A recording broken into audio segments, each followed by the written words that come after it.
This message is issued by the Emergency Coordination Center. Please listen closely and follow the instructions that follow. This is not a drill. We are currently responding to an active threat situation at Dinoland Family Adventure Park involving an extremely dangerous aquatic predator that has been confirmed to mimic human voices for hunting purposes. For those of you just tuning in, I'm Marcus Webb, your Emergency Coordination Officer for the Tri-County region. I've been doing this job for 15 years, and I can tell you with complete certainty that what we're dealing with today is unlike anything in our standard response protocols. Over the past 72 hours, we've received multiple reports from the Dinoland facility regarding what park management initially classified as equipment malfunctions in their Riverside Adventure Boat tour. What we now know is that these incidents represent coordinated predatory behavior from a creature that should not, by any reasonable understanding of biology, be capable of the hunting strategies we've observed. The first incident was reported on Monday morning at approximately 9:15 a.m. A family of 4 from Millerville had boarded the Riverside Adventure Boat tour, which is essentially a 15-minute automated ride through Dinoland's recreated wetlands area. The tour features what the park calls realistic animatronic displays and authentic swampland atmosphere. About 7 minutes into their tour, the boat's electrical system malfunctioned, leaving them stranded roughly 200 yards from the boarding platform in a section of artificial wetlands that connects to the actual Clearwater Creek tributary system. Now, this is where things get interesting from an emergency response perspective. The family reported hearing what they described as a park employee calling to them from somewhere in the water, maybe 50 feet away, though visibility was limited due to morning fog. The voice was calling for them to remain calm, that help was on the way, and asking if anyone was injured. Standard rescue protocol, really. Professional tone, appropriate questions, exactly what you'd expect to hear from trained park staff during an equipment failure. Here's the problem. According to Security Chief Morrison's logs, no park personnel were dispatched to the Riverside Adventure area until 9:47 a.m., more than 30 minutes after the family reported hearing the rescue calls. When the actual rescue team arrived, they found the boat empty. The family was discovered approximately an hour later, huddled together in the park's main gift shop, soaking wet and refusing to explain how they'd gotten there. The father, David Hensley, kept repeating that they'd followed the rescue worker's voice, but when pressed for details, he became agitated and stopped cooperating with our interview process. The boat itself was found to be in perfect working condition. No electrical problems, no mechanical failures. The automation system showed no record of a malfunction. It had simply stopped for 32 minutes, then resumed normal operation. 2 days later, we had our second incident. This one involved the Morrison family from Lakewood, and no relation to Security Chief Morrison. Just an unfortunate coincidence that's been causing some confusion in our paperwork. The Morrisons were enjoying what the park advertises as a romantic evening boat tour. Essentially the same route as the day tour, but with decorative lighting and recorded narration about the prehistoric ecosystem. Lovely stuff, I'm sure. At approximately 7:30 p.m., their boat experienced the same mysterious electrical failure in almost exactly the same location.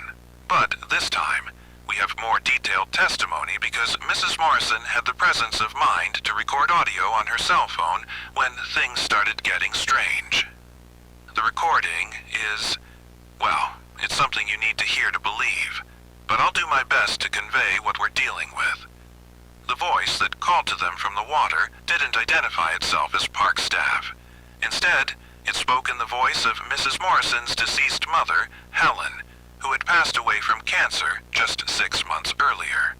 The voice knew details about Helen's final days that, according to Mrs. Morrison, no one outside the immediate family could possibly know. It called her by the childhood nickname her mother had used, asked about her recent job promotion using the exact phrasing Helen would have used, and expressed concern about Mrs. Morrison's father, who has been struggling with depression since his wife's death. The voice guided them through the water, telling them exactly where to step, warning them about submerged obstacles, maintaining a constant, comforting monologue that Mrs. Morrison describes as exactly like talking to my mother on the phone. The audio recording captures about 12 minutes of this interaction, and I have to tell you, even listening to it secondhand, knowing what we know now, it's unsettling how perfectly the voice captures not just Mrs. Morrison's mother's speech patterns, but her emotional inflections, her way of expressing concern, even her breathing patterns between words. The Morrisons were found 3 hours later, sitting in their car in the parking lot, unable to remember how they'd gotten there. The boat was once again in perfect working condition. But here's what really caught our attention. Mrs. Morrison's phone recorded water sounds, splashing, movement through the wetlands, but no footsteps. No sounds of human movement through shallow water. Whatever guided them out of that swamp, it wasn't walking. Our third incident occurred just yesterday, and this is where the pattern becomes undeniable. 3 teenagers from East Valley High School had snuck into the park after hours. Trespassing charges are pending, but given the circumstances, that's obviously not our primary concern right now. They were documenting their unauthorized visit for social media purposes, which means we have video evidence of what happened next. The teenagers made their way to the Riverside Adventure area around 11 p.m., apparently planning to ride the boats without supervision as some kind of ghost hunting adventure. The park's automated systems aren't supposed to operate after 10 p.m., but somehow one of the boats activated when they approached the loading platform. Security footage shows them boarding the boat, laughing and joking, typical teenage behavior. The boat followed its normal route for about 6 minutes, then stopped in the exact same location where our previous incidents occurred. But this time, instead of mimicking rescue personnel or deceased relatives, the voice that called to them from the water spoke in the voice of Amy Chen, one of the 3 teenagers. Specifically, it spoke in Amy's voice as if she were drowning and calling for help. Now, Amy was sitting right there in the boat, completely safe, watching her friends' faces as they heard her own voice screaming for rescue from somewhere in the dark water. The voice was begging them to jump in and save her, providing specific details about where she was trapped, how the water was rising, how she couldn't swim. Meanwhile, the real Amy was filming everything, documenting her friends' growing confusion and terror as they tried to process hearing her distress calls while looking directly at her. What makes this incident particularly disturbing is that the voice calling from the water demonstrated knowledge it shouldn't have possessed. It referenced a near-drowning incident from Amy's childhood that she had never told anyone about, described the layout of her family's house, and mentioned personal details about her relationships with her friends that were accurate but private. The voice wasn't just mimicking Amy's vocal patterns, it was demonstrating access to Amy's memories, her personal history, information that should have been impossible for any external entity to obtain. The teenagers eventually managed to restart the boat manually and return to the loading platform, but not before the voice made one final call from the water. This time, it spoke in the voice of Amy's younger brother, who had died in a car accident 2 years earlier. The recording captures Amy breaking down completely as her dead brother's voice calls her name from the darkness. Based on these incidents and additional reports from park maintenance staff, we've identified what appears to be a 4-stage behavioral pattern in how this creature operates. I'm going to walk you through each stage so you understand exactly what you're dealing with if you encounter this situation. Stage 1 is what we're calling environmental assessment. The creature appears to monitor potential victims for several minutes before making contact, somehow gathering information about their personal history, family relationships, and emotional vulnerabilities. We believe it has access to electronic devices and possibly park surveillance systems, though our technical team hasn't been able to determine exactly how this information gathering occurs. During this stage, victims typically report feeling watched or experiencing unexplained anxiety, but no direct contact occurs. Stage 2 involves initial contact and trust building. The creature makes verbal contact using either authority figures like rescue personnel or trusted voices like deceased relatives. the mimicry is perfect. Not just vocal patterns, but emotional tone, personal knowledge, and communication style. This stage typically lasts 10 to 15 minutes, during which the creature establishes itself as helpful and trustworthy while gradually encouraging victims to enter the water. Stage 3 is active guidance and manipulation. Once victims are in the water, the creature provides detailed navigation instructions, warns about obstacles, and maintains constant, reassuring communication. Victims report feeling supernaturally calm during this stage, despite the obvious danger of following mysterious voices through dark swampland. We believe the creature may be using subsonic frequencies to influence human emotional states, though this remains unconfirmed. Stage 4 is what we're calling the memory extraction phase, though we're not entirely sure what happens during this period. Victims consistently report memory gaps lasting between 1 and 3 hours, after which they find themselves in safe locations with no clear recollection of how they arrived there. Some victims report vivid dreams or fragmented memories of underwater environments, but these accounts vary significantly and may not be reliable. Given what we know about this creature's hunting behavior, I'm issuing the following safety instructions for anyone in the Dinoland area. First, avoid the Riverside Adventure attraction entirely. This should be obvious, but I need to state it clearly. Do not approach the wetlands area for any reason. The park has posted closure signs, but enforcement has been inconsistent, and we've had multiple reports of people ignoring the warnings. Second, if you hear anyone calling for help from water, do not respond immediately. I know this goes against every instinct you have as a decent human being, but you need to verify that the person calling for help is actually visible before you attempt any rescue. This creature's mimicry ability extends to distress calls, emergency situations, and rescue scenarios. If you can hear someone but cannot see them, maintain your distance and contact emergency services immediately. Third, be extremely suspicious of voices from deceased relatives or friends. I understand how heartbreaking this must sound, but the creature has demonstrated the ability to perfectly replicate the voices of dead family members, complete with personal knowledge and emotional connections. If a deceased loved one calls to you from any body of water, no matter how convincing they sound, do not approach. This is not your loved one. This is a predator using your grief against you. Fourth, if you experience any electrical problems with boats, vehicles, or electronic devices in the Dinoland area, evacuate immediately and contact our emergency line. Do not attempt to troubleshoot the problem yourself.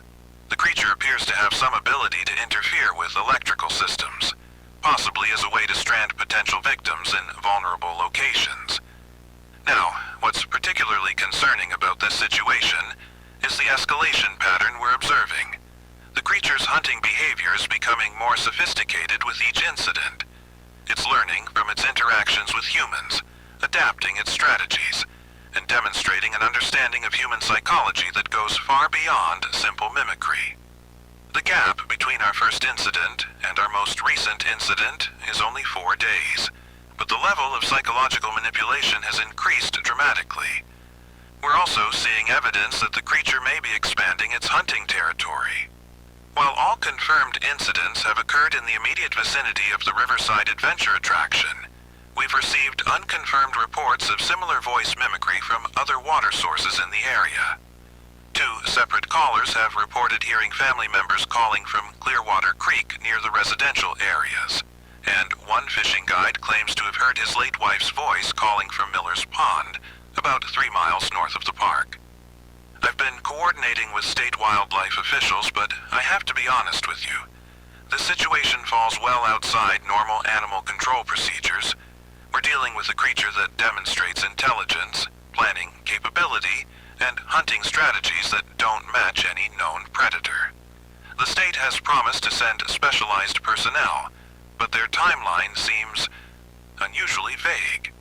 I'm still waiting for backup that seems unusually delayed, if you know what I mean.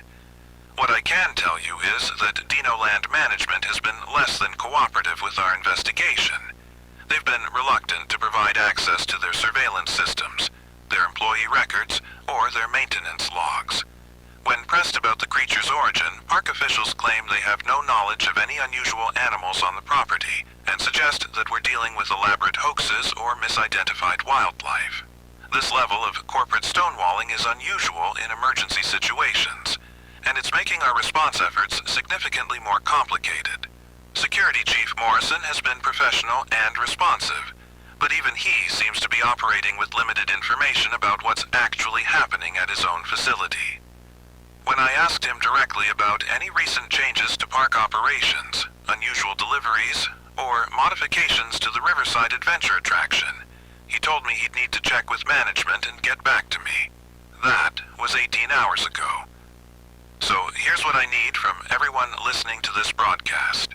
First, stay away from Dinoland and all associated water sources until we have this situation under control. I know the park is still technically open and they're advertising heavily discounted admission prices, but your safety is more important than saving money on family entertainment. Second, if you have any information about unusual activities at Dinoland in recent weeks, strange deliveries, construction work, employee behavior, anything that seemed out of the ordinary, please contact our tip line immediately. We're particularly interested in any information about modifications to the Riverside Adventure attraction or unusual animal transport to the facility. Third, trust your instincts. If something feels wrong about a situation involving water and voices, remove yourself from that situation immediately. This creature appears to be extremely patient and intelligent. It's not going to reveal itself directly or attack in an obvious manner. It's going to use your own emotions, your love for family members, your desire to help others, against you. Don't let misplaced guilt or curiosity override your survival instincts. Finally, keep monitoring this emergency frequency for updates. We're working around the clock to resolve this situation, but I need the public to understand that we're essentially dealing with an unknown entity using hunting strategies we've never encountered before. Standard emergency protocols aren't entirely applicable here, and we're developing our response procedures as we learn more about the threat. This is Emergency Coordinator Marcus Webb reminding you that this broadcast is being transmitted on all emergency frequencies in the Tri-County area. Do not approach Dinoland's Riverside Adventure attraction under any circumstances. Do not respond to calls for help from invisible sources. Do not trust voices of deceased family members calling from water sources. And remember, if you ever see a Spinosaur with no head, don't listen to anything it has to say, because whatever's speaking, it isn't there to help you. We'll return with updates as the situation develops. Stay safe, stay alert, and stay away from the water. This message is issued by the Emergency Coordination Center. Please listen closely and follow the instructions provided. This is not a drill. We have confirmed reports of an active threat targeting children at Dinoland Theme Park, specifically in the prehistoric playground area and surrounding wooded zones. Alright folks, Marcus Webb here again with your Regional Emergency Coordination Update. I'll be honest with you, yesterday's Spinosaur incident near the boat rides was just the beginning, and what we're dealing with today, well, let's just say it makes an aquatic predator look straightforward. We're now tracking what our field teams are calling a Suchomimus agent. That's a fish-eating dinosaur, for those keeping score at home. But this one's got some modifications that are making my job considerably more complicated. Starting around 11:30 this morning, we began receiving scattered reports from parents at Dinoland's prehistoric playground. Initially, these seemed like typical childhood imagination scenarios. You know, kids talking about invisible friends, playing elaborate games by themselves, that sort of thing. Standard playground behavior, nothing to worry about. But then the reports started following a pattern that caught our attention. Multiple children, different families, no prior contact with each other, all describing the same friend, who was teaching them increasingly specific games. Games that involved leaving the playground area. Games that involved ignoring their parents when called. Games that seemed designed to isolate individual children from adult supervision. Our first concrete incident occurred at approximately 2:15 p.m. The Morrison family, that's Bill Morrison, our head of park security, actually, reported their 7-year-old daughter, Emma, missing from the playground. Emma had been playing on the swing set, well within sight of her mother, Sarah, when she suddenly announced she was going to play hide-and-seek with the smart dinosaur friend. Before Sarah could react, Emma had wandered toward the tree line adjacent to the playground, apparently following detailed instructions from someone no adult could see or hear. Security footage from that time shows Emma having what appears to be an animated conversation with empty air, complete with hand gestures and responses to unheard questions. She's clearly listening to something, responding appropriately, even laughing at what seems to be jokes. The problem is, there's nothing there. Emma was found 45 minutes later in a maintenance shed roughly 300 yards from the playground, a location she absolutely could not have reached on her own, particularly given the locked gates and employee-only signage between the playground and that facility. When asked how she got there, Emma provided detailed directions that would have required adult-level understanding of the park's layout, including access routes that aren't marked on any public maps. She described her dinosaur friend as being really good at hiding, and mentioned that it had promised to show her the best hiding spots where grown-ups never look. Now, here's where things get interesting from a technical standpoint. Emma's description of her interactions included specific details about playground equipment that had been moved or modified recently. Changes that weren't visible to casual observation but were definitely present when our maintenance team investigated. Someone or something had been systematically altering the playground environment to create concealed approach routes. The sandbox had been excavated on one side to create a shallow tunnel barely large enough for a child to crawl through. Several of the larger play structures had panels loosened to create hidden passageways. Most notably, the wooden bridge connecting the castle tower to the slide platform had been reinforced underneath with what appeared to be professionally installed support beams, creating a perfect hiding spot large enough for something considerably bigger than a child. Our second major incident involved the Patterson family's twin boys, Jake and Michael, age 9. These kids were playing near the water feature. You know, that little fountain area with the animatronic Stegosaurus that sprays water every few minutes, when they started having what their father described as a complex conversation with someone who wasn't there. Unlike Emma's situation, both boys were interacting with the same entity simultaneously, taking turns speaking and clearly coordinating their responses. Their father, Tom Patterson, initially thought they were playing some kind of elaborate pretend game until he noticed they were providing specific answers to what appeared to be detailed questions about their family, their school, their daily routines, information that would be valuable to someone planning. Well, let's not get ahead of ourselves. The boys described their invisible friend as being really smart, like smarter than grown-ups, and noted that it was asking about the best times when Mommy and Daddy aren't watching. When Tom approached to intervene, both boys immediately pointed to the same spot near the fountain and said in unison, and I want to emphasize this, they said this simultaneously without any apparent coordination. He's right there, Daddy. Can't you see him? The spot they indicated was directly next to the fountain's water jets. Tom noticed that while the fountain was operating normally, there was a distinct disruption in the water pattern, as if something large was displacing the spray. When he stepped closer to investigate, both boys suddenly became agitated and insisted they needed to go play the new game right now, before their friend got upset about the interruption. Here's what made this incident particularly noteworthy. Our security cameras captured clear footage of water displacement around the fountain, but absolutely no visual indication of what was causing it. The water jets were being deflected in a pattern consistent with a large object moving through the area, but the object itself remained completely invisible. Even more concerning, the boys seemed to be receiving instructions that were guiding them toward the same wooded area where Emma had been found. Tom's intervention prevented them from leaving the immediate playground vicinity, but his description of their behavior suggests they were under some form of external influence that was specifically designed to overcome parental authority.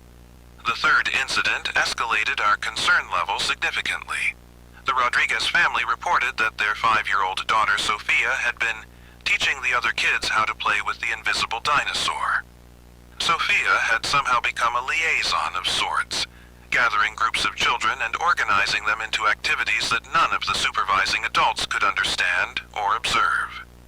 According to multiple witnesses, Sophia would announce that the dinosaur friend wants to play a new game, and then proceed to give detailed instructions to other children about where to go and what to do. The instructions were complex enough that several parents noted Sophia was using vocabulary and concepts well beyond her normal developmental level. What made this situation particularly alarming was Sophia's apparent knowledge of information she couldn't possibly have had access to. She correctly identified children's names without introduction, knew which families were visiting for the first time versus regular attendees, and had detailed information about park areas that are off-limits to general visitors. When her mother, Carmen Rodriguez, asked Sophia how she knew these things, Sophia replied that the smart dinosaur is really good at watching and remembering everything. She then proceeded to describe the exact route her family had taken to reach the playground, including a detour through the gift shop and their conversation with the parking attendant. A conversation Sophia had not been present for, as she'd been in the car with her older brother at the time.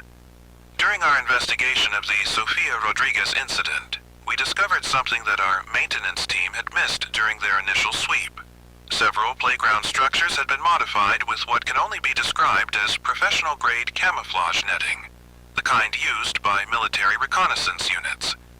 This netting had been installed so expertly that it was virtually invisible even upon close inspection, creating concealed observation posts that would allow something large to monitor playground activities without detection. The netting showed signs of recent use, including wear patterns suggesting regular occupation by something with considerable weight and size. Based on our analysis of these incidents and consultation with Dr. Sarah Chen, our behavioral specialist who's been monitoring the situation remotely, we've identified a clear pattern of escalating contact that follows distinct stages. Stage 1, which we're calling initial contact, involves the entity approaching individual children and establishing communication through voice mimicry and psychological manipulation. During this phase, children report hearing a friendly dinosaur voice that sounds like other children they know, often siblings or classmates. The entity appears to be conducting intelligence gathering, asking questions about family routines, school schedules, and security arrangements while presenting these inquiries as game-related conversation. Stage 2, trust building, involves the entity demonstrating knowledge and capabilities that establish credibility with its young targets. Children begin referring to their smart dinosaur friend, who knows everything and can help with problems.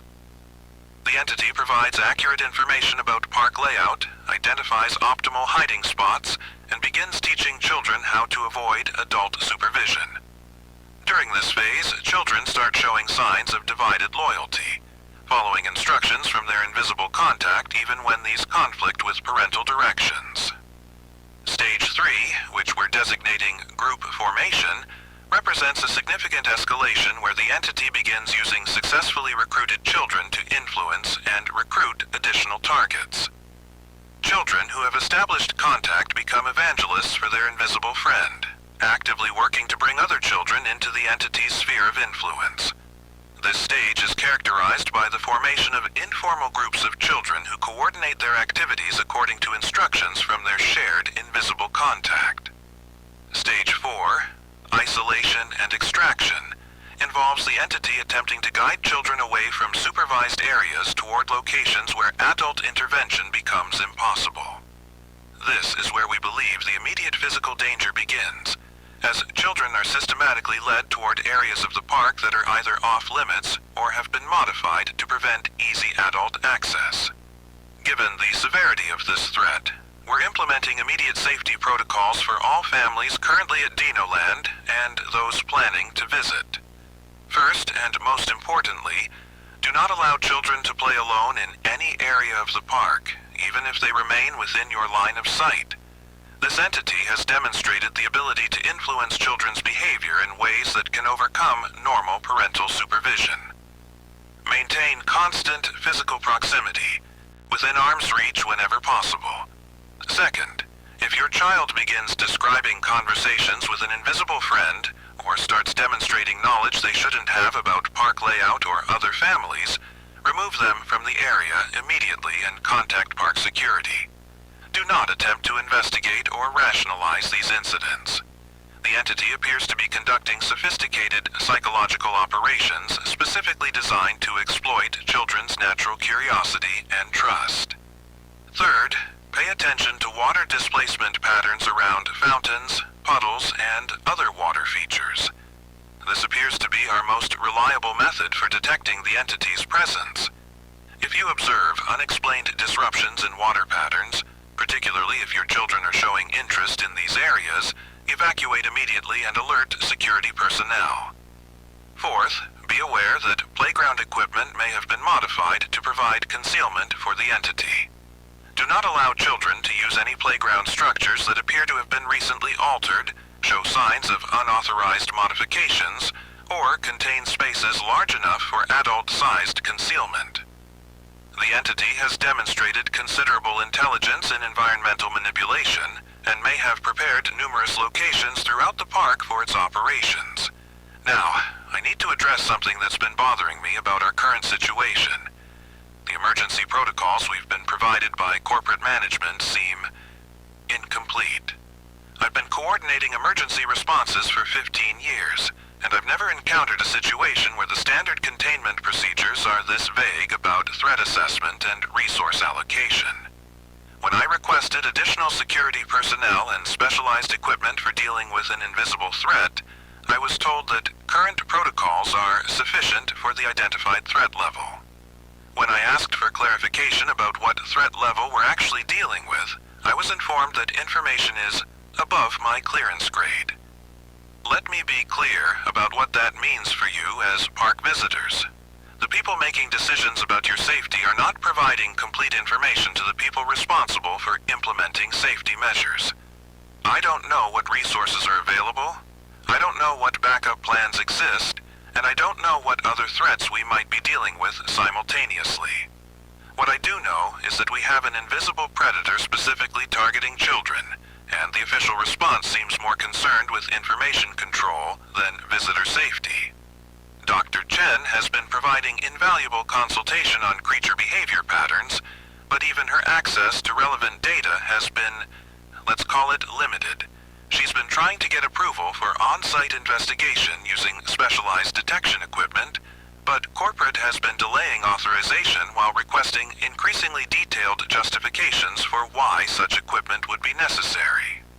Meanwhile, our maintenance teams report finding additional modifications to park infrastructure on a daily basis, suggesting this threat is not only ongoing, but actively expanding its operational capabilities.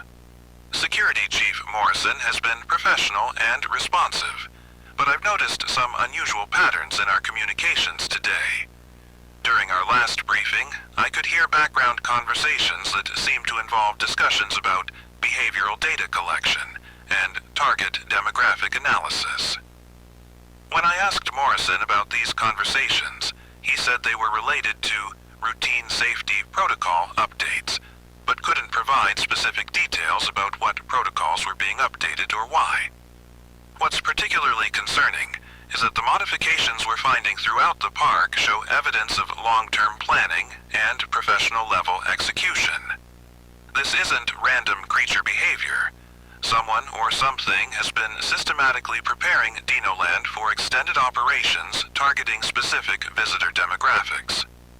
The fact that children are the primary focus suggests either predatory behavior or some form of research program that treats young park visitors as test subjects.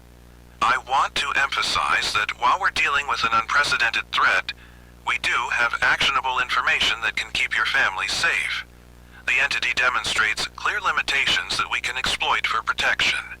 It appears to lose its camouflage capability when moving at high speed, particularly when startled or forced to react quickly to unexpected situations.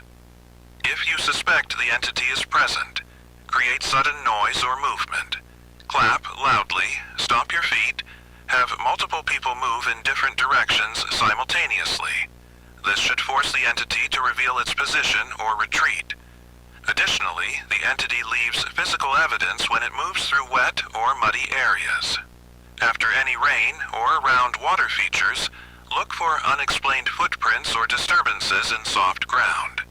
These prints are substantial. We're talking about something with considerable size and weight, probably 12 to 15 feet in length based on stride analysis. The entity also appears to have difficulty maintaining its camouflage while communicating with multiple targets simultaneously. If children in your group start responding to invisible voices, spread them out and have each child describe what they're hearing. If the entity is trying to coordinate multiple conversations, this should either reveal inconsistencies or force it to abandon some of its targets. For the immediate future, we're recommending that families with young children consider postponing their Dinoland visits until we can establish more effective containment measures. I realize this is not the message anyone wants to hear, but given the current limitations in our resources and information, your family's safety cannot be guaranteed according to our normal standards. If you choose to remain at the park or continue with planned visits, implement the buddy system religiously. Never allow children to separate from adult supervision for any reason, including bathroom breaks or brief trips to concession stands.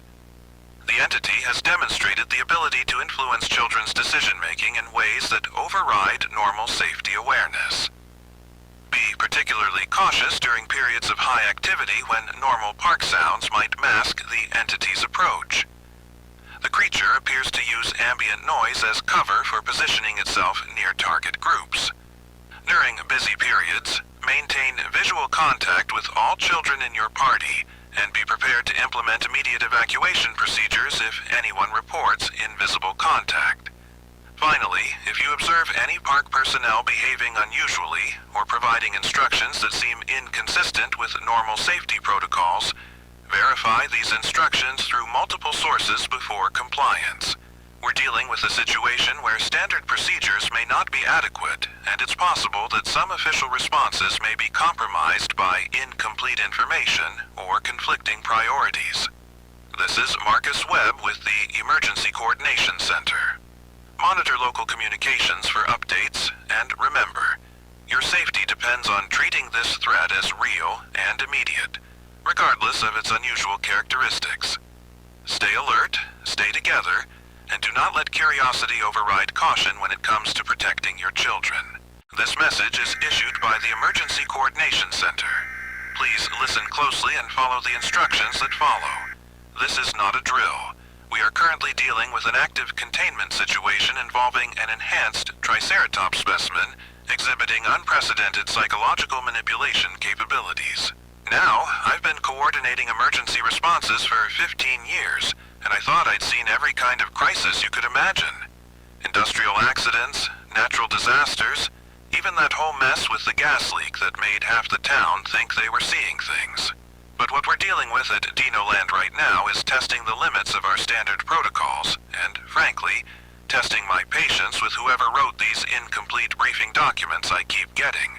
Over the past 72 hours, we've received multiple reports from Dinoland visitors describing what can only be classified as auditory hallucinations involving deceased family members. Now, before you start thinking this is some kind of grief counseling situation gone wrong, let me be clear. These aren't random emotional episodes. These reports are following a very specific pattern, and they're all connected to sightings of a large, herbivorous dinosaur in the park's Herbivore Haven exhibit area. The creature in question appears to be a Triceratops, approximately 26 feet in length, with significant modifications to its head structure. Where you'd normally expect to see the iconic three-horned skull that gives these animals their name, witnesses are reporting some kind of mechanical array, multiple speaker-like protrusions, arranged in a formation that one visitor described as looking like a satellite dish made of nightmares. The technical documentation I've been provided calls it a herd communication enhancement system, which sounds like corporate doublespeak for something they don't want to explain properly. What makes this situation particularly concerning is that this creature seems to have developed an ability to access and replicate the voices of people who have significant emotional meaning to potential victims. And when I say replicate, I don't mean some crude approximation. According to witness statements, these vocalizations are perfect, down to speech patterns, favorite phrases, even emotional inflections that family members recognize instantly. Let me walk you through some of the incidents we've documented, and I want you to pay attention to the progression here, because there's definitely a learning curve happening that has my team very concerned. The first major incident occurred Tuesday morning around 10:15 a.m. A family from Riverside, the Hendersons, were visiting the park with their 8-year-old daughter, Emma. Mrs. Henderson had lost her mother to cancer about 6 months ago, something they'd mentioned to park staff when explaining why they were taking this trip as a kind of memorial vacation. The family was walking along the main pathway near the Herbivore Haven exhibit when Emma suddenly stopped and pointed toward the wooded area beyond the fence. She told her parents she could hear Grandma calling her name. Now, Mr. Henderson figured this was just normal kid imagination, maybe processing grief in her own way. But then, Mrs. Henderson heard it too. She described it as her mother's voice, clear as day, calling Emma's name and asking her to come closer. The voice was coming from somewhere in the trees beyond the exhibit barrier, in an area that's supposed to be restricted to park personnel only. Mrs. Henderson told our investigators that the voice knew Emma's pet name, Buttercup, something her grandmother had called her since she was a toddler. The family followed the voice for about 10 minutes, with Mrs. Henderson becoming increasingly convinced her mother was somehow present. They ended up at a maintenance gate that should have been locked but was standing open. Security footage shows them walking through that gate at 10:28 a.m., following what appears to be an empty path. They were found 3 hours later by park staff, sitting in a circle about half a mile into the restricted area, all three of them staring at the same spot and unresponsive to questions. When they finally snapped out of it, none of them could explain how they'd gotten there or why they'd left the main path. The second incident happened that same afternoon, around 2 p.m. An elderly gentleman named Robert Chen was visiting alone, something he'd been doing monthly since his wife passed 2 years ago. Mr. Chen was sitting on a bench near the Triceratops viewing area when staff noticed him having what appeared to be a conversation with someone who wasn't there.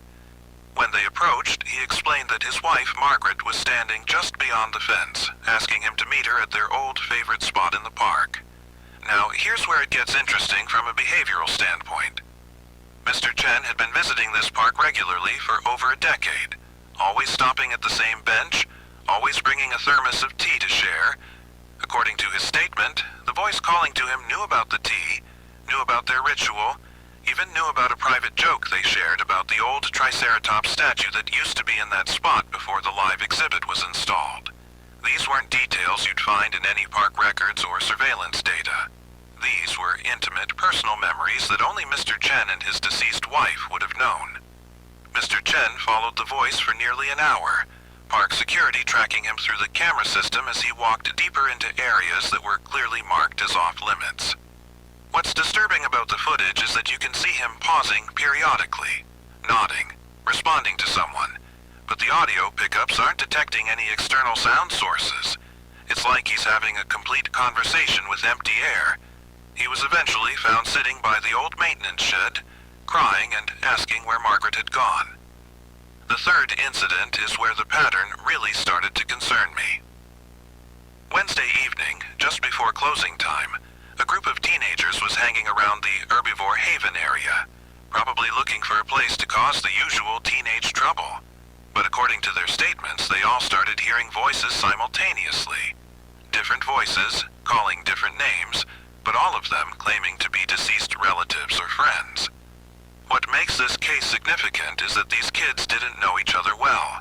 They were from different schools, just happened to be at the park at the same time, but somehow, whatever was generating these voices had specific information about each of their personal losses. One kid heard his grandfather who'd died in a car accident. Another heard a friend who'd overdosed last year. A third heard her baby sister who died as an infant when she was just 5 years old. All of them described the same compulsion to follow the voices toward the restricted area, and all of them described the voices as absolutely, convincingly real. The interesting thing is that when interviewed separately, they each mentioned that while they could hear their own relative clearly, they were also aware of this underlying sound, like a low humming or vibrating noise that seemed to make the voices more compelling. Our audio technicians have been analyzing the recordings from that area, and they're picking up subsonic frequencies that match patterns typically associated with herd animal communication. Now, I've been trying to get more detailed information about this creature from my supervisors, but apparently my clearance isn't high enough for the full incident reports. Which is interesting, because I've been handling emergency coordination for this region for over a decade, and I've never encountered a security classification I couldn't access for public safety purposes. Makes me wonder exactly what kind of research was going on in those restricted areas before this containment situation developed. Based on the patterns we're observing, there appear to be 3 distinct stages to encounters with this creature. Stage 1 is initial contact. Victims report hearing a familiar voice calling their name from somewhere beyond the main visitor areas. The voice typically belongs to someone deceased who had significant emotional importance to the victim. During this stage, the victim often experiences what they describe as a mix of hope and confusion, uncertainty about whether what they're hearing is real. Stage 2 is emotional manipulation. The voice begins providing specific details that only the deceased person would know, creating an increasingly convincing illusion of genuine contact. Victims report feeling an overwhelming compulsion to follow the voice, often describing it as the most important thing they've ever been asked to do. During this stage, subjects become unresponsive to attempts by family members or park staff to redirect their attention. Stage 3 is physical compulsion. Victims begin moving toward restricted areas, following the voice despite clear signage and physical barriers. They often display unusual coordination, like they're being guided by someone who knows the area well. Security footage from these incidents shows victims moving purposefully through areas they've never been before, navigating around obstacles and finding paths that aren't obvious to casual observation. If you're planning to visit Dino Land in the coming days, and given the current situation, I'm not sure why you would, but if you do, here are the safety instructions you need to follow. First, if you hear the voice of a deceased family member or friend calling to you from anywhere in the park, do not respond. I know that sounds harsh, and I know your instinct will be to investigate, especially if it's someone you miss deeply. But understand that this is not genuine supernatural contact. This is a predatory creature using your emotions against you. Second, if someone in your group claims they can hear a deceased relative, do not let them follow the voice alone. Physical restraint may be necessary. I'm not kidding about this. We've had cases where family members watched their loved ones walk directly toward danger while seeming completely rational and convinced they were doing the right thing. The emotional manipulation involved here is unlike anything we've encountered before. Third, stay in groups and stick to marked pathways. This creature seems to have more difficulty targeting individuals who are part of larger, more chaotic groups. The psychological profiling it's doing appears to work best on isolated individuals or small family units, where it can focus its attention on specific emotional vulnerabilities. Fourth, if you find yourself in a restricted area without remembering how you got there, immediately contact park security using the emergency stations located throughout the facility. Do not try to find your way back on your own. The restricted areas contain additional hazards beyond just this creature, and we've had several cases of people becoming lost in the maintenance tunnel system. And finally, if you see a large dinosaur with unusual head modifications anywhere in the park, do not make eye contact and do not listen to any vocalizations it might produce. Report the sighting immediately and move away from the area, but do it calmly. Running or sudden movements seem to trigger more aggressive pursuit behavior. Now, what's particularly particularly troubling about this situation is that we're starting to see evidence that this creature is learning from each encounter. The emotional manipulation is becoming more sophisticated, and it seems to be developing the ability to access information that shouldn't be available to it. Some of the details it's using in these vocal mimicries are coming from sources that would require access to personal records, social media profiles, even private conversations that occurred in the park area. Our technical teams have detected unusual electromagnetic activity in the Herbivore Haven area, and there's evidence that park surveillance systems have been compromised.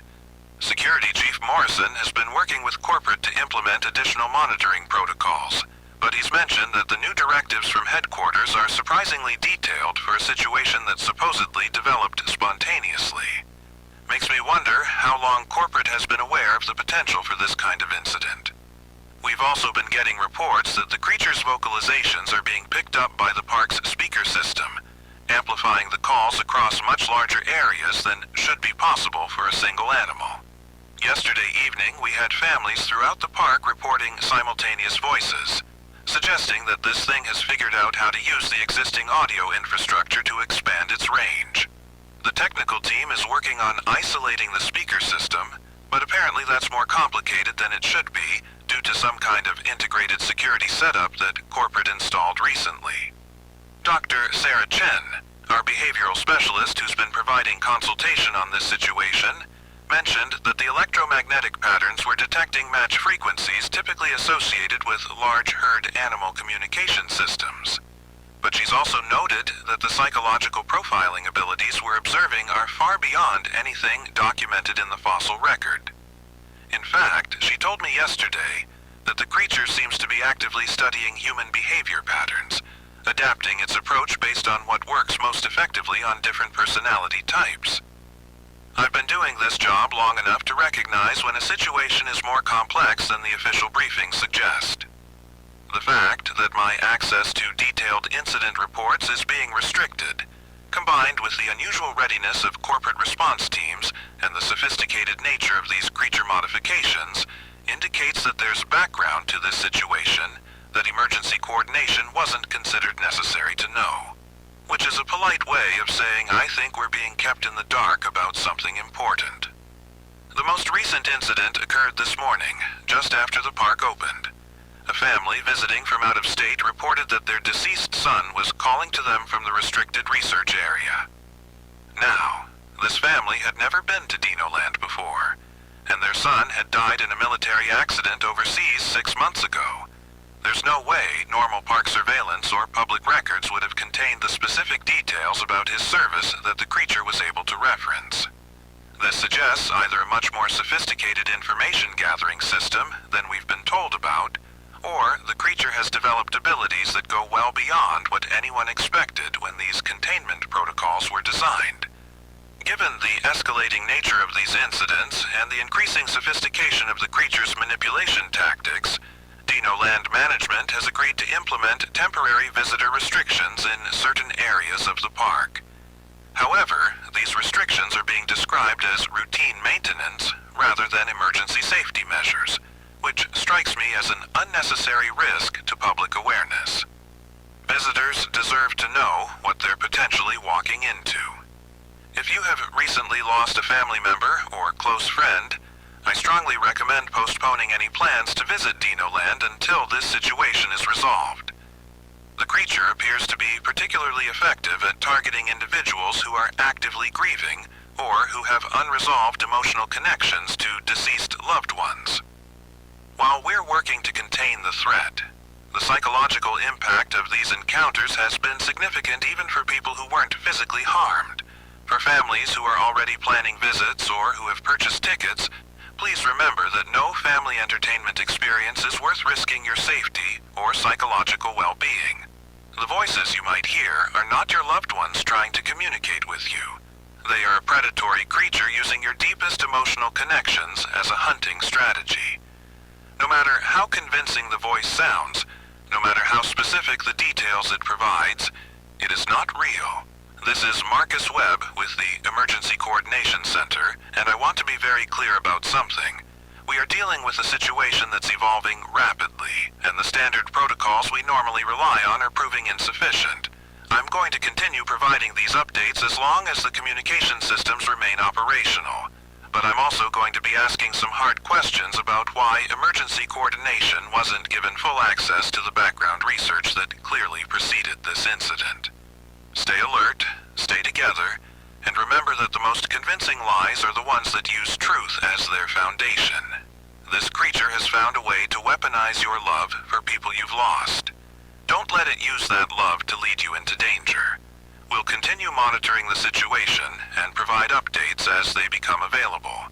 This is Emergency Coordination Center, Broadcast 77 Alpha, and remember, if you hear the voice of someone who's gone, don't look for them. Look for the exit. This message is issued by the Emergency Coordination Center. Please listen closely and follow the instructions. This is not a drill. We are dealing with a biological contamination event that appears to be connected to the ongoing creature incidents at Dinoland Park. Folks, I'm going to level with you here. Marcus Webb speaking, and I've been coordinating emergency response for 15 years. I've handled chemical spills, gas leaks, even that mess when the sewage treatment plant backed up into 3 neighborhoods last spring. But what we're seeing at Dinoland right now, this is something entirely different. And I'm starting to think the protocols corporate sent me aren't just incomplete, they're deliberately incomplete. Over the past 72 hours, we've received reports of unusual illness among Dinoland staff members. What started as isolated cases of flu-like symptoms has rapidly escalated into something that frankly defies medical explanation. The park's medical stations are overwhelmed, not because of the number of patients, but because of how those patients are behaving. And before you ask, no, I don't have clearance for the full medical reports. Apparently, my 15 years of experience and Level 7 emergency certification aren't enough to access certain files related to this incident. The first sign something was seriously wrong came Tuesday morning when the overnight maintenance crew failed to check in for their 7 a.m. shift change. Security Chief Morrison sent a team to investigate and found them in the underground service tunnels beneath the fossil trail exhibit. All 6 crew members were conscious, responsive, and performing their duties with remarkable efficiency. The problem was they were working in perfect synchronization, completing each other's tasks without verbal communication, and when questioned, they answered in unison. Morrison's report described it as the most coordinated maintenance work he'd ever witnessed. He also noted they hadn't blinked once during the entire 10-minute observation period. The medical officer on duty, Dr. Patel, initially suspected carbon monoxide exposure from the tunnel's ventilation system, standard protocol. But when she approached with monitoring equipment, all 6 workers turned to look at her simultaneously, smiled identical smiles, and said in perfect harmony, "We feel wonderful. Thank you for asking." Dr. Patel immediately called for backup and ordered the tunnel sealed. That was the last normal medical report I received. Let me tell you about the Santos family from Phoenix. They visited Dinoland Tuesday afternoon with their 3 kids, ages 6, 9, and 12. Beautiful family vacation, according to their social media posts that morning. The parents bought lunch at the prehistoric food court around noon, got the kids some of those overpriced Dino nuggets and juice boxes. Normal family day at a slightly run-down theme park. By 2 p.m., security cameras show the entire family walking in single file toward the restricted research area, moving with the mechanical precision you'd expect from trained soldiers, not tourists from Arizona. When park security intercepted them at the fence line, Mrs. Santos turned around and explained in a perfectly calm voice that they were responding to the dinner call. Mr. Santos nodded and added that the children were very hungry for the special food. The 6-year-old, little Emma Santos, looked directly into the security camera and said, "The voices are so beautiful down there. Everyone should come listen." The family had to be physically restrained from climbing the fence. During the 40-minute struggle to get them to the medical station, they never stopped smiling. They never stopped moving in perfect coordination. And they never stopped insisting that everyone should come join them for dinner. That afternoon, I started getting reports that made my blood run cold. The Riverside Adventure Boat ride, which has been closed since the Spinosaur incident, somehow started operating on its own. No staff, no operators, just boats moving along the track with mechanical precision. The really disturbing part? The boats were full of passengers. Families, couples, kids, all sitting perfectly still, all facing forward, all humming the same tune. Security estimated roughly 40 people on a ride that's been officially closed for 3 days. When Morrison tried to shut down the power, he found that the control systems weren't responding to manual override. More concerning, he found the ride's original operator, Tommy Nguyen, standing at the control booth, hands on the switches, eyes completely white, moving the levers with surgical precision despite being clinically blind. The contamination pattern started becoming clear when we analyzed the food service reports. Every family showing symptoms had purchased food or drinks from park vendors after 10 a.m. Tuesday. The contamination wasn't airborne, it wasn't transmitted through contact, it was in the food supply. Specifically, it was in anything connected to the park's water system. Fountain drinks, ice, anything prepared with tap water. The park's water supply connects directly to the underground research facilities. And those facilities, according to the fragments of reports I'm actually authorized to see, have been conducting genetic extraction work on fossil samples for the past 8 months. Now, here's where it gets really interesting. I tried to access the full contamination reports Tuesday evening, and my computer told me I don't have sufficient clearance. 15 years of emergency coordination, top secret clearance for 3 separate federal agencies, and I can't read reports about a biological contamination in my own jurisdiction. So I called my supervisor, Director Hayes, who told me the incident was being handled by specialized personnel, and I should stick to coordinating civilian evacuations.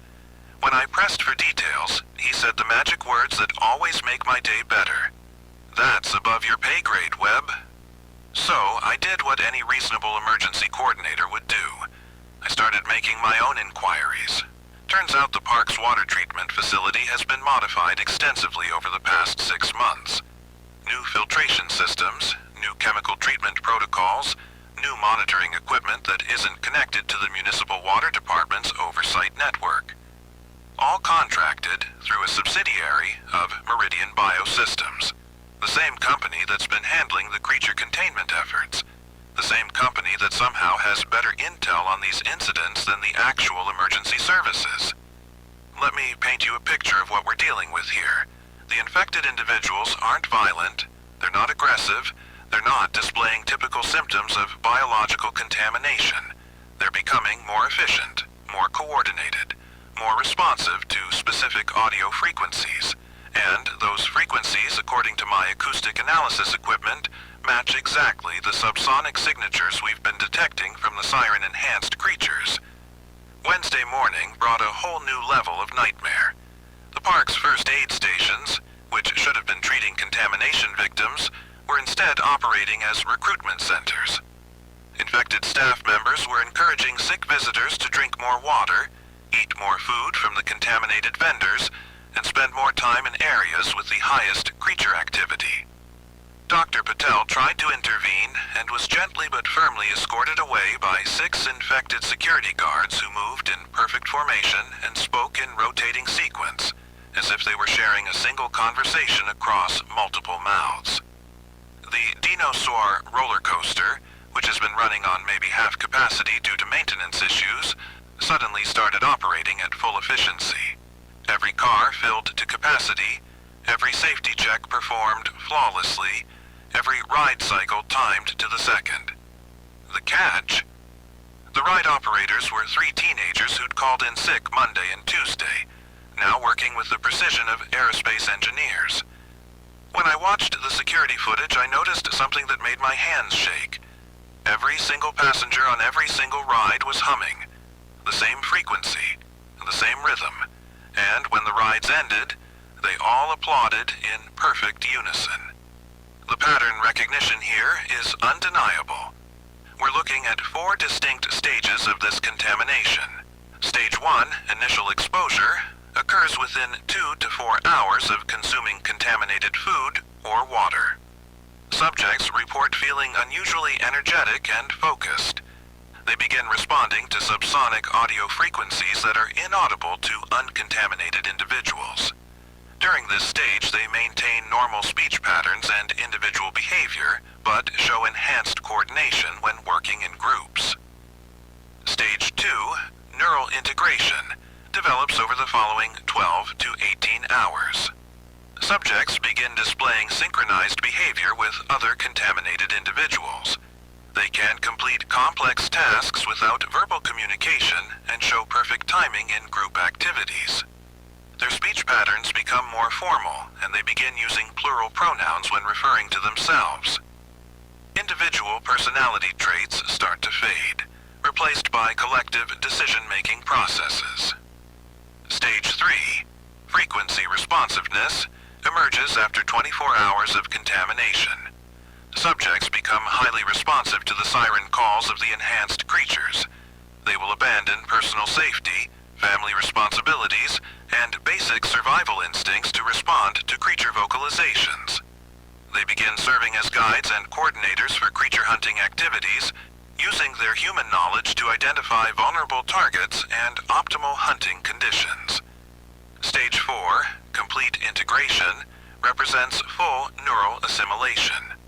Subjects lose individual identity entirely, functioning as extensions of a collective consciousness that includes both infected humans and the enhanced creatures. They demonstrate perfect coordination across large groups, sharing sensory information and tactical knowledge instantaneously. At this stage, they begin actively working to expand the contamination, serving as recruitment agents for the collective. Here's what you need to know to stay safe. Do not consume any food or beverages purchased at Dinoland Park since Monday morning.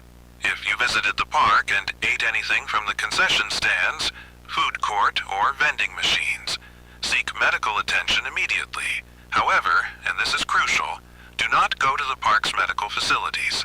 The contamination has compromised park medical staff. If you encounter individuals displaying synchronized behavior, unusual coordination, or responding to sounds you cannot hear, maintain distance and avoid verbal engagement. The contaminated individuals are not hostile, but they will attempt to guide you toward areas of creature activity or encourage you to consume contaminated food and water. They're very persuasive, very friendly, and absolutely committed to helping you join their collective. Stay away from the park's water features, including fountains, restrooms, and any areas where you might come into contact with the water supply. The contamination appears to be transmitted through ingestion, but we can't rule out absorption through mucous membranes. If you're in the park now, use only bottled water you brought from outside, and avoid any prepared foods. Most importantly, if you start feeling unusually energetic, if you begin noticing sounds others can't hear, or if you find yourself moving in perfect coordination with strangers, get away from the park immediately and seek medical attention from facilities outside the park grounds. The contamination appears to be reversible in early stages, but the window for treatment is narrow. The broader implications of this contamination are becoming clear, and they're not good. The enhanced creatures aren't just random escapees anymore. They now have human allies who understand our psychology, our weaknesses, our family structures, and our daily routines. The infected staff have access to park security systems, ride controls, emergency protocols, and visitor information. They're using this knowledge to coordinate creature hunting activities and expand the contamination to new victims. What's really keeping me up at night is the realization that this contamination protocol shows signs of careful planning and preparation. The water system modifications, the timing of the creature incidents, the specific targeting of family groups and children, the coordination between different creature species that shouldn't be able to communicate with each other. This isn't a containment failure. This is a field test.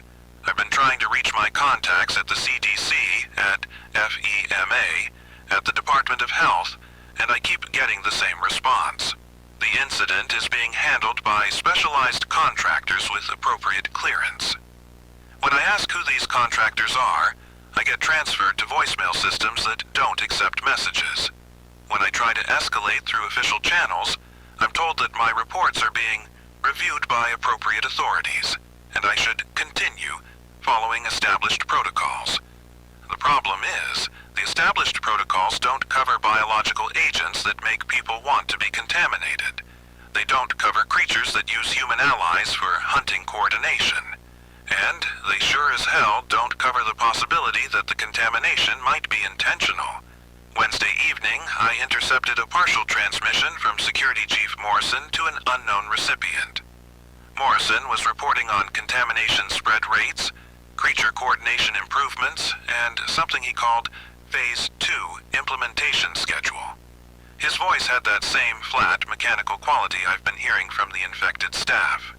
The transmission cut off when Morrison apparently noticed the frequency was being monitored, but I caught enough to confirm my worst suspicions. Morrison isn't just reporting on the contamination, he's helping coordinate it. The creature behavior has changed dramatically since the contamination spread. The Spinosaur is no longer hunting alone near the water rides. It's being guided by infected park staff who direct families toward optimal hunting locations. The invisible Suchomimus has expanded its territory because infected workers are providing real-time information about visitor locations and security patrol schedules. The Triceratops has access to detailed psychological profiles of park visitors because infected staff are sharing personal information gathered during normal customer service interactions. Most disturbing of all, the creatures are learning. The contaminated humans are sharing their knowledge, their memories, their understanding of human behavior and psychology. Each infected individual becomes a teacher, showing the creatures more effective hunting strategies, better manipulation techniques, more sophisticated approaches to expanding their territory and influence. This is no longer a creature containment problem. This is a coordinated assault on human consciousness itself.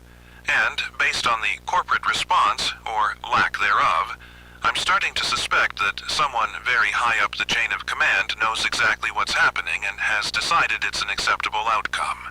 If you're listening to this broadcast, if you're in the Dinoland area, if you have family or friends who visited the park in the past week, understand that we are dealing with something unprecedented. The normal emergency response systems have been compromised.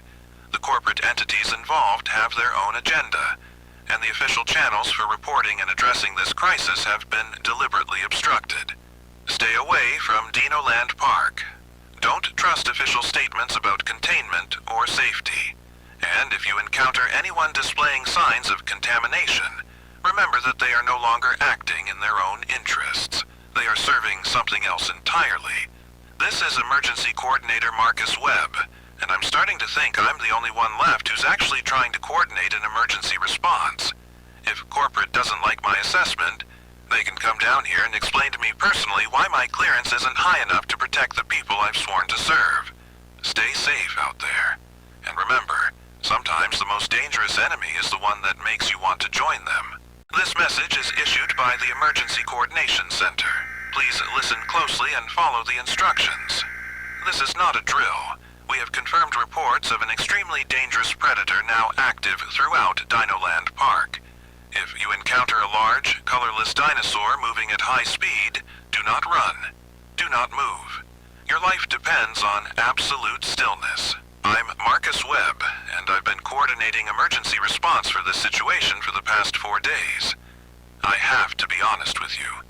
I'm not sure how much longer I'll be able to maintain these broadcasts. Corporate's not returning my calls anymore, and I'm starting to think that might not be an accident. But right now, people are dying, and you need to know what we're dealing with. The situation has escalated significantly since our last broadcast. What started as isolated incidents with individual creatures has now become a coordinated threat involving multiple enhanced dinosaurs working together. The latest addition to this nightmare is something our field consultant, Dr. Sarah Chen, has designated as a Carnotaurus. a large bipedal predator that appears to have been modified with the same siren technology we've been tracking in the other incidents. This morning, at approximately 6:15 a.m., Dinoland Security received reports of what witnesses described as a pale shadow moving between the roller coaster supports near the Dinosaur attraction. The first responding officer was security guard James Morrison. And before anyone jumps to conclusions, this is a different Morrison from our security chief. James Morrison was a good kid, 22 years old, worked the night shift to pay for community college. He radioed in that he was investigating unusual movement patterns near the maintenance catwalks. That was the last anyone heard from him. What happened next, we've pieced together from security camera footage and witness statements. A family visiting the park early, the Hendersons from Michigan, trying to beat the crowds, were walking along the main pathway when their 8-year-old daughter Emma pointed toward the roller coaster and said, "Daddy, why is that big lizard standing so still?" Tom Henderson looked where she was pointing and later told investigators he saw what he first thought was a statue. A large, dinosaur-shaped figure perched on the roller coaster tracks about 40 feet up, completely motionless, completely colorless, like someone had drained all the paint out of it. He was reaching for his phone to take a picture when his wife grabbed his arm and whispered, "Tom, that wasn't there a minute ago." They stood there for maybe 30 seconds, watching this thing that shouldn't exist, when Emma dropped her stuffed dinosaur toy. The little plush T-Rex hit the ground with a soft thud. The colorless figure's head snapped toward them with mechanical precision. Tom Henderson said later that the movement was so fast it didn't look real, like a video that had been edited, frames cut out of the motion. Then it jumped, 40 feet straight down, landing on the pathway between the family and the park exit. No sound when it hit the concrete. Tom said it was like watching a ghost with weight. There, but not there. Real, but impossible.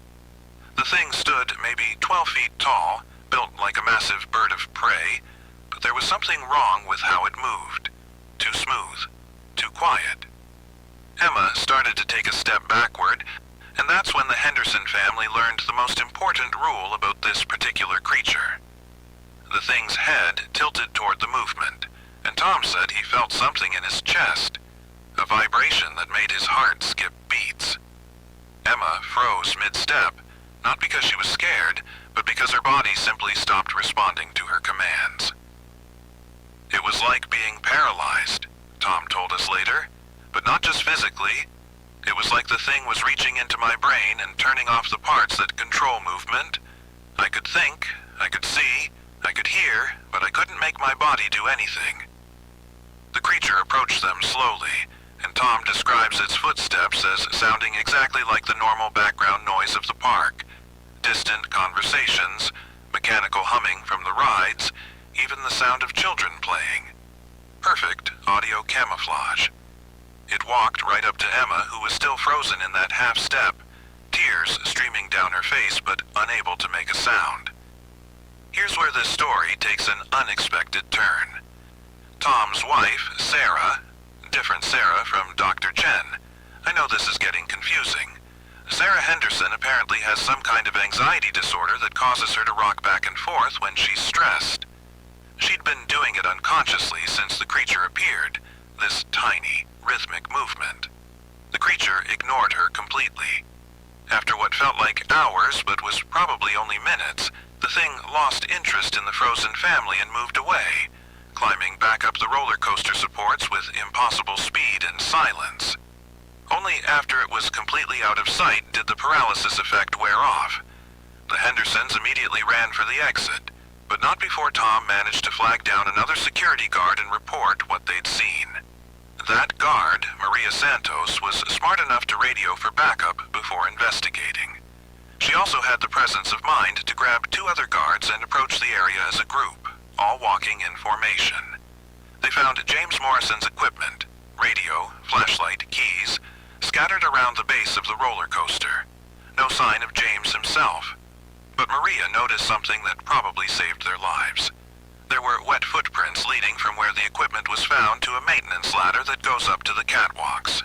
The prints were huge, 3-toed, and they were the only visible evidence that anything had been there at all. Maria and her team followed procedure and stayed together, moving in synchronized steps. The creature was still up there. They could see it crouched on the highest section of track, but it showed no interest in them as long as they moved as a unit. They were able to retrieve James's equipment and retreat safely. We haven't found James Morrison yet. Since that first incident, we've documented 17 separate encounters with this creature. Security Chief Morrison, again, different person, has been unusually helpful in coordinating our response, though some of his new protocols are frankly bizarre. He's insisting that all security patrols move in groups of 3 or more, walking in lockstep formation. When I asked him where these instructions came from, he told me they were new guidelines from corporate effective this morning. I've been trying to reach corporate for clarification on these protocols for 6 hours now. Nobody's answering. Dr. Chen has managed to observe the creature from a safe distance using the park's maintenance tunnel system. Her preliminary assessment is that we're dealing with a Carnotaurus that has been extensively modified with some kind of motion detection system.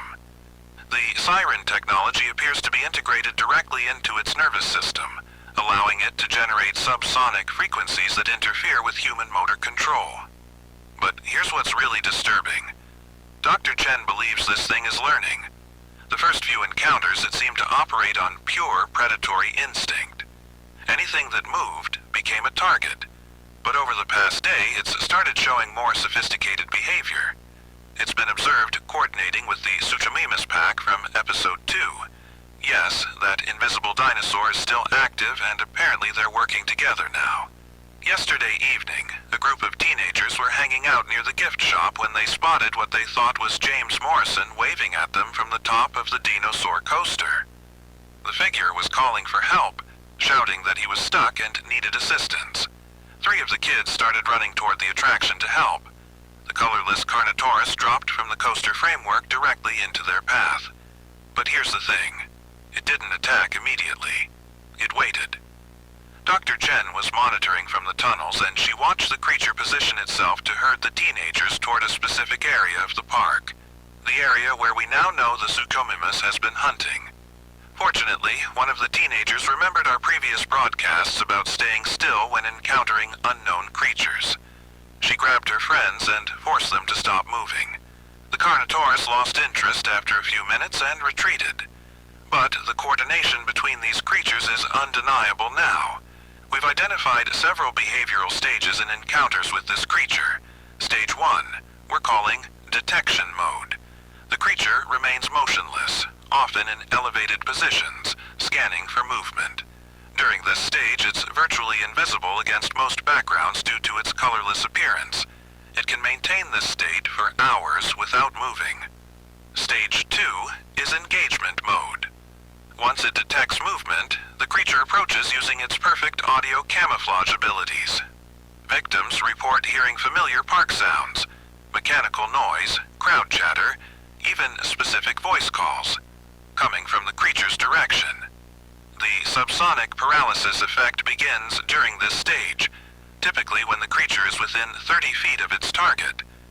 Stage 3 is what Dr. Chen calls incapacitation mode. The creature uses focused subsonic pulses to completely freeze its target's motor functions. Victims remain conscious but cannot move, speak, or call for help. This effect can last anywhere from 15 minutes to several hours. Stage 4. Well, we're not entirely sure what Stage 4 involves because nobody who's experienced it has come back to tell us about it. Here are the current safety protocols, and I want everyone to listen carefully because your life may depend on this information. If you see a large, colorless dinosaur anywhere in or around Dinoland Park, do not run. Running triggers its predatory response and guarantees pursuit. Do not make sudden movements of any kind. Instead, if you're alone, freeze completely and wait. The creature seems to lose interest in stationary targets after approximately 10 to 15 minutes. If you're with other people, move together in synchronized formation. Walk in lockstep, maintain physical contact with each other, and move as slowly as possible toward the nearest exit. Do not attempt to help anyone who appears to be calling for assistance from elevated positions around the park. We have confirmed that this creature can perfectly mimic human voices, and it's been using recorded calls from previous victims to lure new targets. If you experience any unusual sensations in your chest or difficulty controlling your movements, you are within the creature's subsonic range. Do not panic. The paralysis effect is temporary, but fighting it will only make it stronger. Focus on breathing steadily and wait for the sensation to pass. Avoid the roller coaster area entirely. The creature has claimed the dinosaur attraction as its primary territory and uses the track system and support structures for rapid movement across the park. It can traverse the entire facility in under 2 minutes using these elevated pathways. Stay away from isolated areas, especially anywhere you can't see the main pathways. The creature has been coordinating with the invisible Suchomimus pack, and they're using pincer tactics to trap victims in secluded locations. Here's something that might save your life. This thing cannot detect coordinated group movement. Families walking together, tour groups moving in formation, even couples holding hands and walking in step seem to be invisible to its detection systems. Dr. Chen theorizes that the motion sensors are calibrated for individual movement patterns and can't process synchronized group dynamics. I need to share something with you that's been bothering me for the past several hours. Earlier today, I received a direct call from someone identifying himself as Dr. Vincent Kane, Corporate Research Director for the company that owns Dinoland. This was the first direct contact I've had with anyone from corporate since this situation began. Dr. Kane informed me that my services as emergency coordinator were no longer required and that I should discontinue all public broadcasts immediately pending a full briefing. When I asked about the ongoing threat to public safety, he told me that the situation is under control through alternative management protocols. I asked him what alternative protocols he was referring to, considering we have multiple dangerous creatures loose in a public venue with confirmed casualties. His exact words were, "Mr. Webb, you're operating with incomplete information. The current scenario is proceeding within acceptable parameters." Acceptable parameters. People are missing, families are traumatized, and we have creatures hunting human beings for sport. But somehow, this is all within acceptable parameters. When I insisted that I needed to continue coordinating evacuations and safety warnings, Dr. Kane's tone changed completely. He said, "Marcus, you're a good man trying to do the right thing, but you're interfering with a larger operation that you don't understand. For your own safety, I strongly suggest you stand down immediately." That call ended 4 hours ago. Since then, my direct line to Security Chief Morrison has been disconnected. My access to the park's camera systems has been revoked, and my emergency protocols clearance has been suspended. According to my computer, I no longer have authorization to issue public safety broadcasts. But here's the thing. I still have access to the emergency radio tower, and I still have a responsibility to warn people about what's happening out there. Corporate can revoke my clearance, but they can't revoke my conscience. Dr. Chen's last report, received about an hour ago through unofficial channels, indicates that the situation is deteriorating rapidly. The colorless Carnotaurus has been joined by at least 2 of the invisible Suchomimus creatures, and they're exhibiting pack hunting behavior that suggests a level of intelligence far beyond normal animal cognition. She also reported something that frankly terrifies me. Several park employees who were reported missing over the past few days have been spotted moving through the restricted areas of the facility. But they're not acting like people trying to escape or hide. They're moving in coordinated groups, performing what appears to be maintenance work on equipment and infrastructure. Dr. Chen managed to observe one of these groups from a concealed position. She said they were working together with unnatural efficiency, completing complex tasks without speaking to each other, as if they all shared the same thoughts. When one of the invisible creatures approached the group, instead of fleeing, they simply continued their work while the creature moved among them. I don't know what to make of that report. I don't know what to make of any of this anymore. What I do know is that if you're anywhere near Dinoland Park, you need to leave immediately. Don't stop for souvenirs. Don't worry about getting refunds on your tickets. Don't try to find missing family members on your own. Get to your vehicle and drive away as fast as safely possible. If you can't leave immediately, find other people and stay with them. Move together, think together, act together. These creatures seem to view individual humans as prey, but they're confused by group coordination. The park is supposed to be closed for technical difficulties starting tomorrow, but given what I've learned about corporate's involvement in this situation, I'm not sure that closure is meant to protect the public or to protect whatever operation they're really running here. I'm going to continue monitoring the situation for as long as I can maintain access to communications equipment. But I want everyone to understand, if these broadcasts suddenly stop, it doesn't mean the danger is past. It probably means that corporate has decided I've become more of a problem than a solution. To my family, if you're listening to this, I love you, and I'm sorry I can't come home right now. There are people who need help, and I can't abandon them just because some corporate director thinks his research project is more important than human lives. To Dr. Sarah Chen, if you're still monitoring these frequencies, stay safe, stay hidden, and document everything. Someone needs to bear witness to what's really happening here. And to Dr. Vincent Kane, if you're listening, which I suspect you are, understand that I'm not going to stand down. Not while people are dying. Not while families are being torn apart by creatures that shouldn't exist. You can revoke my clearance, you can cut my funding, you can threaten my safety, but you cannot make me stop trying to protect innocent people from the consequences of your research. This is Marcus Webb, Emergency Coordinator, broadcasting on emergency frequency 121.5. Stay safe, stay together, and remember, if you see a colorless dinosaur, don't run. Don't move. Just pray it loses interest before you lose your nerve. We'll return with updates as soon as possible. This is not a drill. This is Dr. Sarah Chen, Emergency Behavioral Consultant, broadcasting from Dinoland Park. Marcus, if you're receiving this, I'm using the Dinosaur Ride intercom system because my radio's getting interference from... Well, you're not going to believe what I'm seeing down here. It started about 20 minutes ago during the evening shift change. I was in the underground research lab reviewing behavioral data when every containment alarm went off simultaneously. Not sequentially like a system failure. Simultaneously, like they were coordinated. The security feeds showed all 4 primary subjects breaching containment within a 30-second window, while most of the skeleton crew was transitioning between shifts. Marcus, I need you to understand. This wasn't random. The timing was perfect. Too perfect. I'm currently moving through the maintenance tunnel system beneath the fossil trail. The park above me sounds like... Imagine a nature documentary about pack hunters, but the pack includes a 40-foot invisible crocodile, a voice mimicking battering ram, and something that moves faster than our motion sensors can track.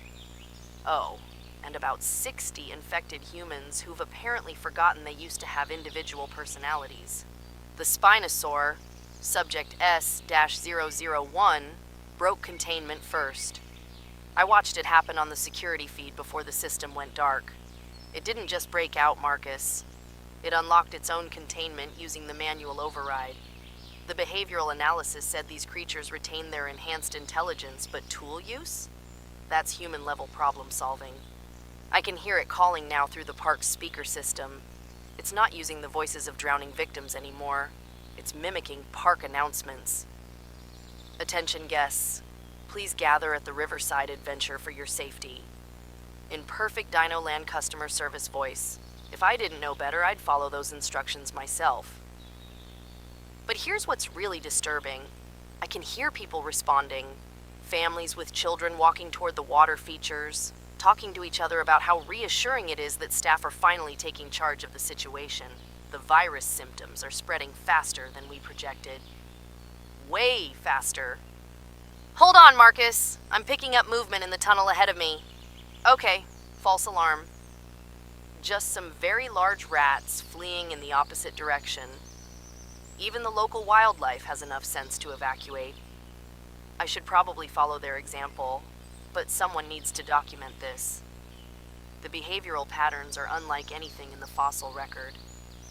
I'm approaching the access point beneath the prehistoric playground. The Suchomimus pack, we're tracking at least 3 individuals now. They've claimed this area as primary hunting territory. I can hear children laughing above me, but it's wrong. Too synchronized. Like they're all laughing at the same joke simultaneously. Marcus, are you getting reports about the playground? Because I'm looking at the security monitor down here and I'm seeing kids playing elaborate games with completely empty space. Ring around the rosy in perfect circles around nothing visible. Hide and seek where they're all hiding in the same impossible locations. The infected children aren't just responding to the creatures, they're collaborating with them. The parents aren't intervening because the parents are infected too.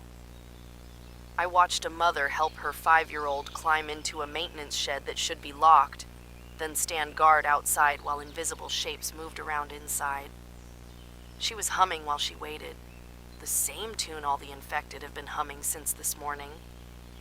I need to reach the surface and get a better view of the overall situation. The service elevator to the main concourse should be... Oh, that's not good.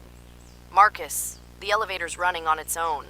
I can hear it moving between floors, but there's no one calling it. The electromagnetic interference from the creatures is affecting all the automated systems.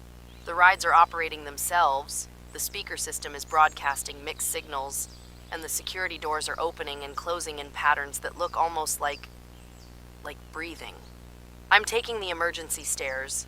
The Carnotaurus, subject C-001, claimed the main park pathways as its territory. Motion-activated predator with speed capabilities that make it effectively invisible until the moment it strikes. But the stairwell should be safe if I move carefully and avoid sudden movements. Climbing to surface level now. I can hear the Triceratops through the concrete, subject T-001. It's not just mimicking random voices anymore, Marcus. It's having conversations. Full conversations with multiple infected humans, using the voices of their deceased relatives to coordinate their activities. I just heard it convince a janitor to unlock the maintenance shed using his dead father's voice, telling him how proud he'd be if his son helped with the family reunion. The janitor was crying while he followed the instructions. Still infected, still compliant, but some part of him knew something was wrong. The virus doesn't eliminate human consciousness, it just overrides it. These people are still in there, Marcus. They're aware of what they're doing, but they can't stop themselves. Surface level. Emergency exit to the main concourse. I'm going to risk a quick look at the overall situation. Marcus, I need you to contact whatever's left of regional emergency services because this is now beyond park containment. I'm looking at coordinated tactical operations between 4 different species and approximately 60 infected humans. This isn't random creature behavior. This is organized military strategy. The Spinosaur is using the park's water systems to move undetected between zones. Every fountain, every decorative pond, every drainage system is now part of its hunting territory. It surfaces just long enough to issue commands through the speaker system, then disappears back into the infrastructure. The Suchomimus pack has divided the park into hunting zones, 1 invisible creature per major attraction, with infected humans serving as spotters and guides. They're herding uninfected visitors towards specific locations like sheepdogs working livestock. The Triceratops is operating from the main plaza, using the central speaker system to broadcast psychological warfare across the entire park. It's not just using familiar voices anymore. It's creating complex emotional scenarios. I watched it convince an elderly couple to walk into Suchomimus territory by using their granddaughter's voice to describe a tea party she was having behind the big dinosaur statue. And the Carnotaurus. Marcus, the Carnotaurus is patrolling the perimeter. High-speed circuits around the entire park boundary, eliminating anyone who tries to leave. It's not hunting for food, it's maintaining containment. Someone trained it to keep witnesses inside the park. But here's what really concerns me. They're working together with precision that suggests central coordination. These aren't four separate predators competing for territory. They're specialized units in a larger operation. I'm moving toward the security office to access the central monitoring system. If I can tap into the main surveillance network, I might be able to track their coordination patterns and... Wait, Marcus, are you still receiving this transmission? I'm looking at the security office and there are people inside. People in corporate uniforms I don't recognize. Operating equipment that definitely wasn't here this morning. They have mobile command stations, military-grade communication arrays, and monitoring equipment that's tracking every creature simultaneously. This was planned, Marcus. This entire containment breach was planned. I'm close enough to hear their radio chatter. They're not trying to stop the creatures. They're documenting them. Performance metrics, hunting efficiency ratings, territorial establishment timelines. They're treating this like a field test. One of them just mentioned Dr. Kane's satisfaction with Phase 2 implementation. Kane, the research director who's been suspiciously absent from emergency communications. He's not missing, Marcus. He's been running this operation from the beginning. They have underground bunker access through the security office. I can see the entrance to levels that aren't on any park blueprint I've seen. How long has Meridian been operating beneath this place? I need to get closer and document their equipment. If this is a deliberate test, we need evidence before they sanitize the scene. Moving around to the rear entrance of the security building. The infected humans are maintaining a perimeter, but they're not guarding against infiltration. They're protecting the command team from creature interference. The virus isn't just making people compliant to creature commands, it's making them compliant to corporate commands too. Marcus, I can see into the bunker now through a service window. This goes deep. Multiple levels, dozens of personnel, equipment that looks like it's been here for months. Dinoland wasn't a theme park with a research lab underneath. It was a research facility with a theme park built on top as cover. The creatures aren't escaped experiments. They're deployed assets. I'm hearing radio chatter about regional expansion protocols and acceptable civilian casualty parameters for Phase 3. They're not planning to contain this, Marcus. They're planning to expand it. The Spinosaur just surfaced in the fountain directly below my position. It's not hunting, it's reporting. I can hear it making sounds that aren't human voices or natural crocodilian calls. Electronic chirping, like dial-up internet negotiating connection protocols. It's uploading data to the corporate systems. All of them are. Every creature has been modified with biological communication arrays that interface with Meridian's monitoring network. They're not just enhanced predators. They're living surveillance drones. Marcus, I need to warn you about something. I've been monitoring their communications and they've been tracking our radio contact. They know you're coordinating emergency response from your location. There's a corporate team being dispatched to your coordinates with orders to redirect your cooperation toward more productive channels. You need to go dark, Marcus. Change locations, change communication methods, assume all official channels are compromised. The emergency coordination protocols you've been following? They've been feeding information directly to Meridian's operations center. I'm going to try to reach the underground lab where this started. If I can access their primary research data, maybe we can understand what they're really testing here. The creature's behavioral modifications, the virus transmission vectors, the coordination protocols. There has to be documentation. Moving back toward the tunnel system, the infected humans have spread throughout the park now, working in organized teams to maintain creature hunting areas and establish what looks like permanent territorial boundaries. They're not just victims anymore, they're a labor force. I can see them setting up communication relay stations, constructing shelter areas around creature nesting sites, and establishing supply distribution points using park concession stands. They're building infrastructure for long-term occupation. Marcus, this was never about testing individual creature capabilities. This is a colonization protocol. They're establishing a self-sustaining ecosystem where enhanced creatures and infected humans coexist under corporate coordination. The park isn't being destroyed. It's being converted. I'm back in the tunnel system, heading toward the research lab.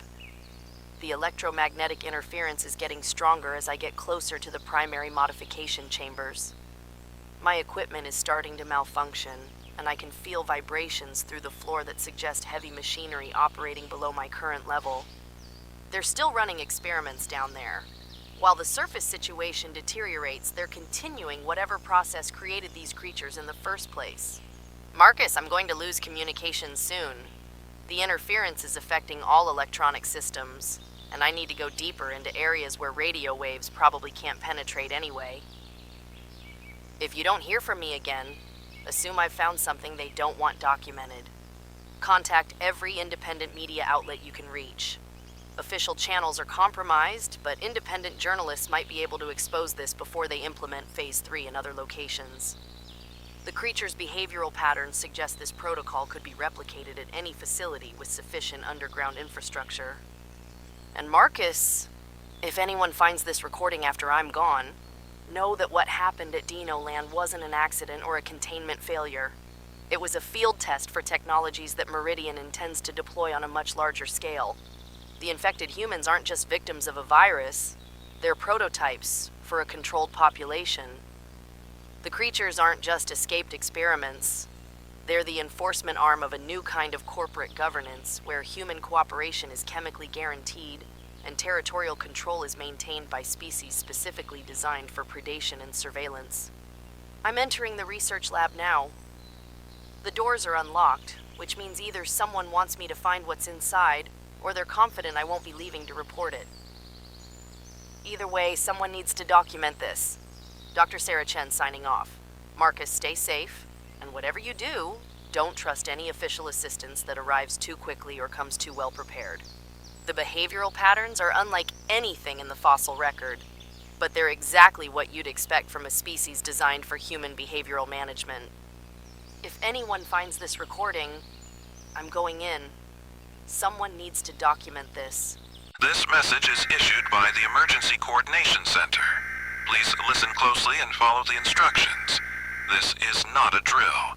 We are experiencing Jesus, I don't even know what to call this anymore. Seismic activity. Unprecedented biological threat escalation. Just, if you're anywhere within 50 miles of Dinoland, you need to get out. Now, this is Marcus Webb, Emergency Coordinator, and I've been your voice through this whole nightmare for the past week.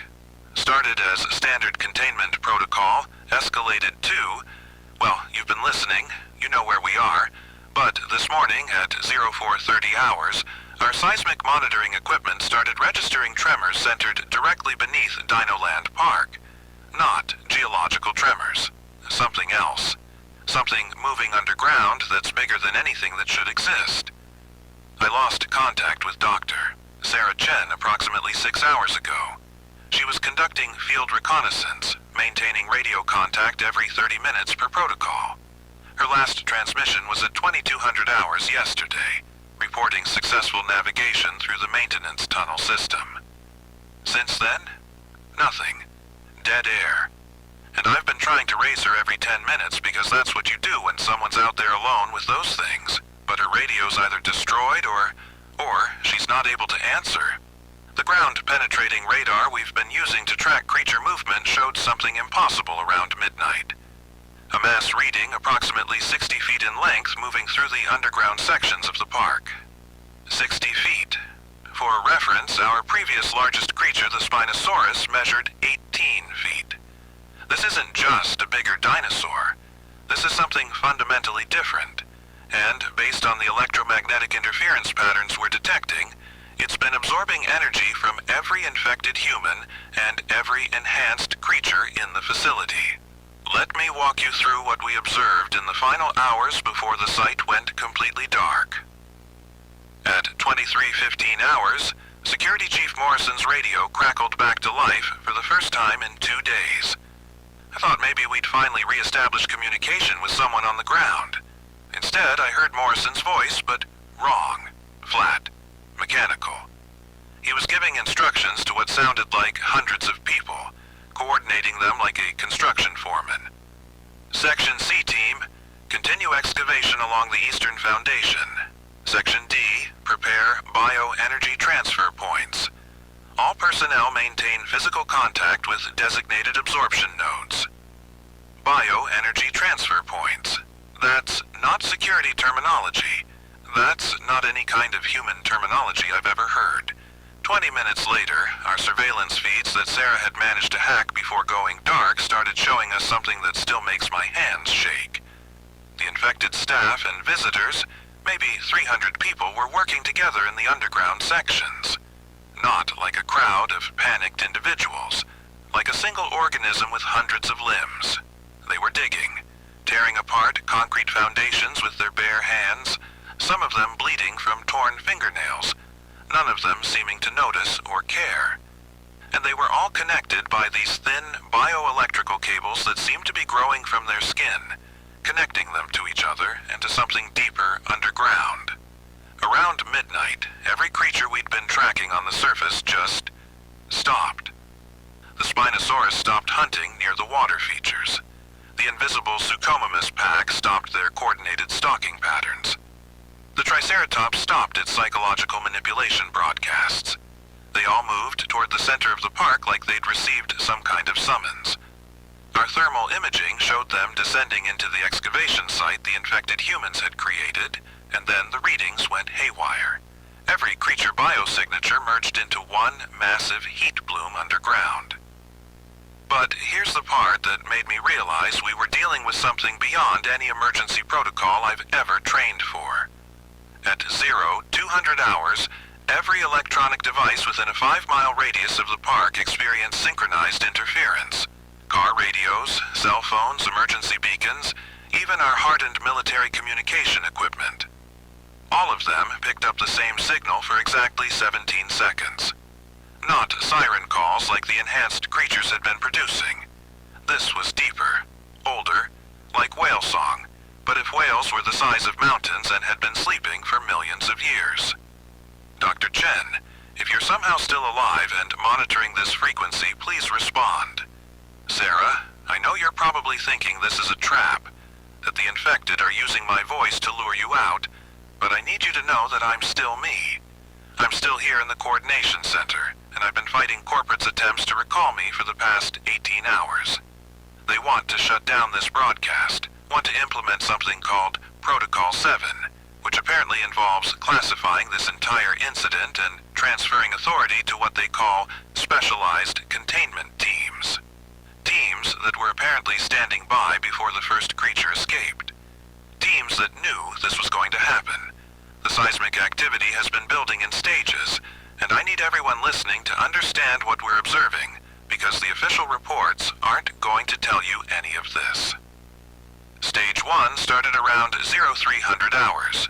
Rhythmic vibrations every 47 seconds, like a massive heartbeat underground. The excavation site the infected had created began expanding on its own. Concrete and soil just crumbling away as if something was dissolving it from below.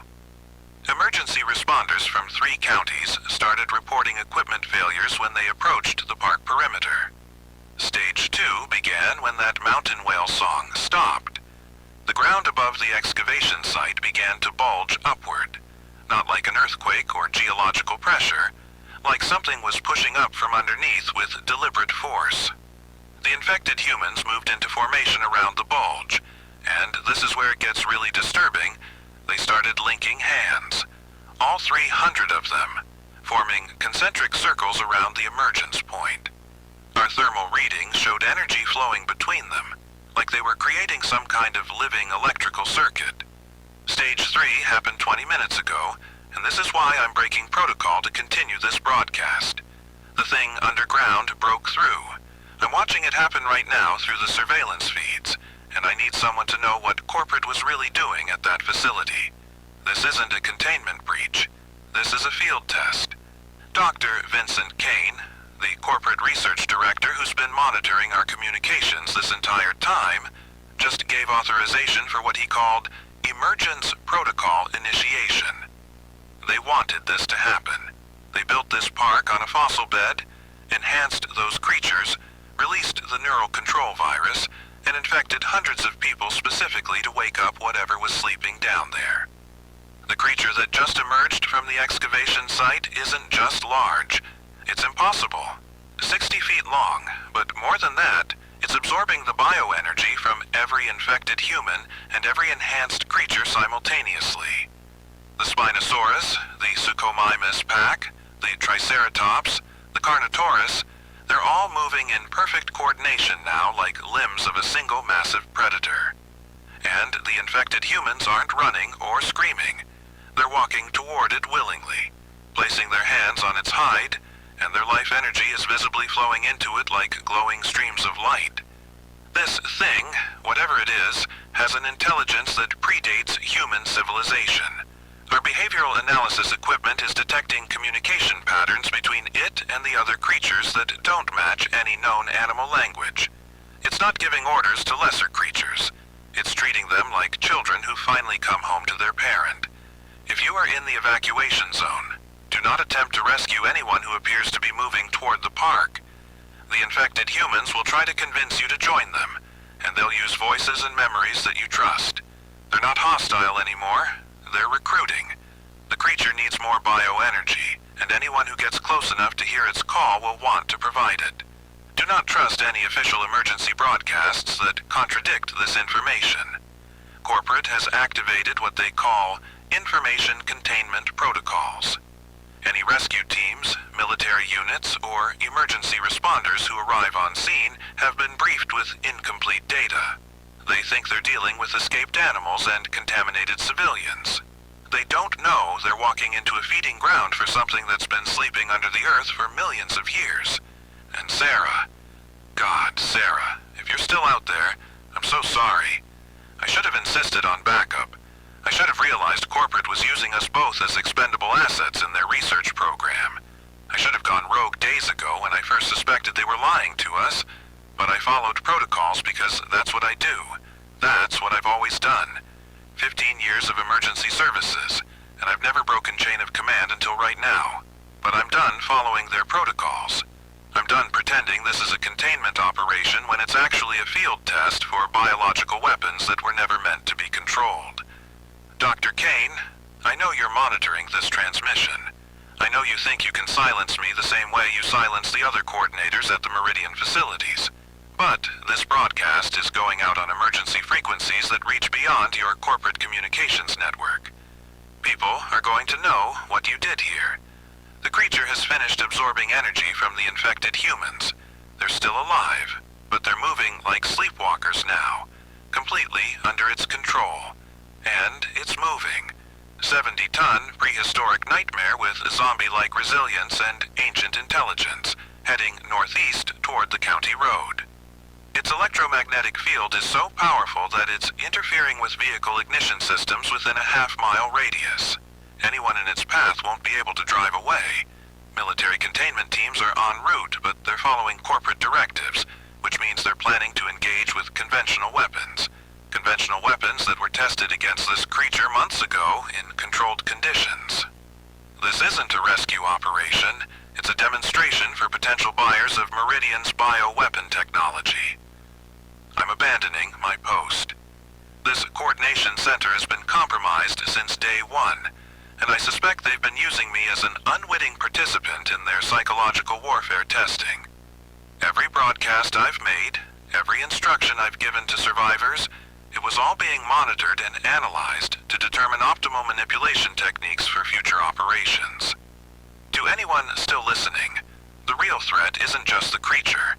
It's the corporate infrastructure that created it, and the government contracts that funded it. This is happening at multiple sites. Dinoland was just the first public test. There are other parks, other research facilities, other sleeping things waiting to be awakened by people who think they can control forces that predate human existence by 65 million years. Dr. Chen, wherever you are, whatever happened to you down there, I want you to know that your research data made it out.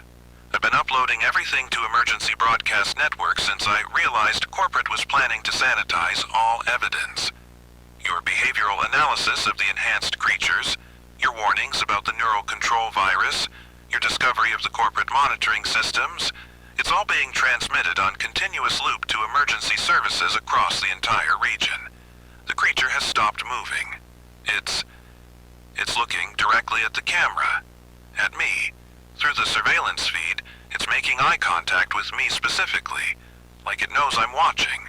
Like it recognizes that I'm the one who's been broadcasting warnings about it. And now, every infected human in the area is turning toward the coordination center. Toward this building. Toward me. This is Emergency Coordinator Marcus Webb, broadcasting from... well, I guess it doesn't matter anymore. What matters is that you know the truth. Meridian Biosystems has been conducting illegal bioweapon research using public amusement facilities as cover. They created enhanced predators, released neural control pathogens, and deliberately awakened prehistoric entities for weapons testing. The government contracts authorizing this research are classified beyond congressional oversight, which means this program has no legal accountability and no oversight limitations. If I don't make it out of here, look for the Coordination Center records. Everything is documented. Every lie corporate told us, every protocol designed to maximize casualties, every instruction they gave me that was intended to herd survivors toward creature testing zones rather than actual safety. They're planning similar operations at parks across the country, and the only way to stop them is to expose the entire program before they can activate the next site. The building is shaking. I can hear something massive moving in the parking lot outside. The infected humans are surrounding the coordination center, but they're not trying to break in. They're just standing there, waiting, like they know I'll come out eventually, like they have all the time in the world because their master has already won. This is not how emergency broadcasts are supposed to end. We're supposed to confirm successful containment, report casualty numbers, and transition authority back to local agencies. Instead, I'm telling you that everything we've been trained to trust has been compromised. The emergency response system has been weaponized against the people it's supposed to protect. Sarah, if you somehow survived and you're listening to this, don't come back for me. Document everything. Find the other coordinators from the sister facilities. Expose the whole program. Make sure the world knows that the monsters aren't the creatures. The monsters are the people who created them, and the system that allows them to do it with impunity. This is Marcus Webb, former emergency coordinator, broadcasting on emergency frequency 77 Alpha until I can't anymore. Remember the truth. Question the official reports. And if you ever hear another emergency broadcast like this one, from another park, another facility, another coordinator who's realized they've been played, believe them. Help them. Because this isn't over. This is just the beginning. The creature is calling to me now. Not with sound, with something deeper. Something that bypasses the ears and speaks directly to the brainstem. And I understand now why the infected humans stopped fighting. It doesn't hurt. It's actually peaceful. Like coming home after being lost for a very long time. But I'm not going to answer that call. I'm going to keep broadcasting until the signal cuts out. Because someone needs to remember that we were people. We were individuals with names and histories and reasons to resist. We weren't just biological components in someone else's experiment. This is the truth about Dinoland. This is the truth about Meridian Biosystems. This is the truth about what happens when corporate power operates without human oversight. Remember us. This is Dr. Sarah Chen broadcasting on emergency frequency 77.4. If anyone is receiving this transmission, I need you to understand what's happening here at Dinoland Park. The situation is escalated beyond anything we've ever documented. I'm transmitting from the underground maintenance tunnels beneath what used to be the fossil trail exhibit. The park above me is...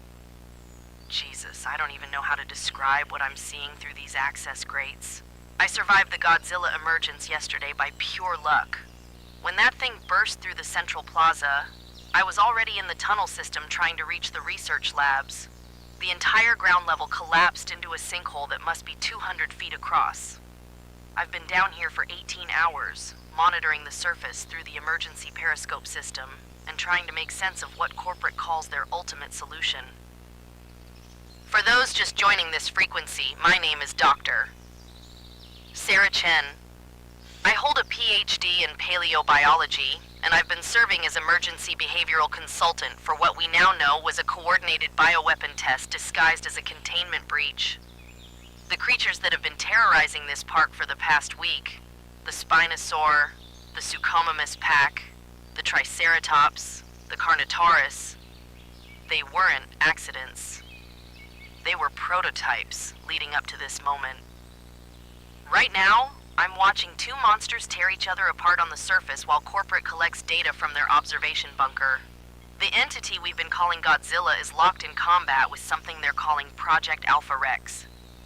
It's a Tyrannosaurus Rex with the same siren modifications as the other creatures, but scaled up to match Godzilla's size. They deployed it 20 minutes ago via some kind of underground launch system I didn't even know existed. Let me paint you a picture of what's happening up there. The T-Rex stands maybe 60 feet tall, covered in biomechanical armor plating. Where its head should be, there's this massive siren array that looks like a crown of horns, each one broadcasting a different frequency.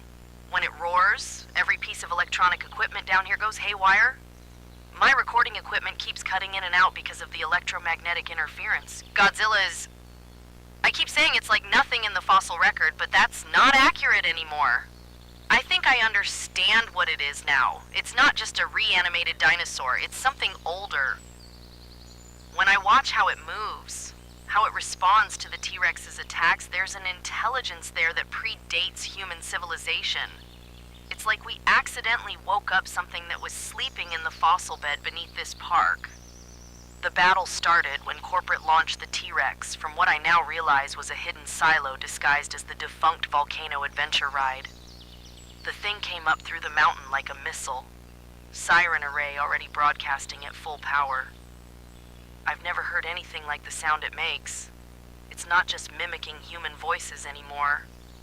It's creating new sounds, frequencies that make your bones vibrate and your vision blur. But here's what corporate didn't expect. The T-Rex isn't following their commands. "I can hear, Doctor," Kane's screaming into his radio from the bunker, trying to activate override protocols that clearly aren't working. The creature is operating on its own agenda now. It's not trying to contain Godzilla. It's trying to establish dominance over this territory. I need to document what I'm seeing because I don't think anyone else is going to survive to tell this story. The infected humans that were serving as Godzilla's construction crew, there were hundreds of them yesterday. They're being used as living shields.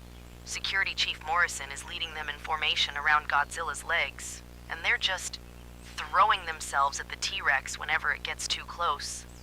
They're not screaming. They're not running. They're just following orders from something that's treating them like expendable resources. Morrison himself looks barely human anymore. Through the periscope, I can see him directing groups of infected civilians to specific positions around the battle zone. He's pointing and gesturing, but his movements are too precise, too mechanical. Whatever the neural virus did to him, he's more machine than man now. He's coordinating these people like chess pieces, and they're dying by the dozens every time the creatures clash. The T-Rex's siren system is unlike anything we've seen from the smaller creatures. When it focuses on a specific frequency, it can actually affect Godzilla's movements.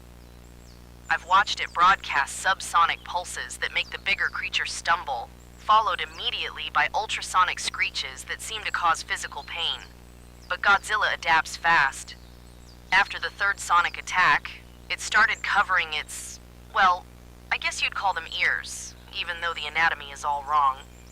What's terrifying is how intelligent both creatures are proving to be. This isn't just a clash between two giant animals. They're using strategy. The T-Rex keeps trying to herd Godzilla toward the remaining park infrastructure, using the buildings as obstacles and cover. Godzilla, meanwhile, has figured out that it can grab chunks of concrete and metal debris to throw as projectiles. I just watched it tear the entire DInosaurs roller coaster off its supports and use it like a whip. The electromagnetic interference from their conflict is affecting everything electronic within a half-mile radius.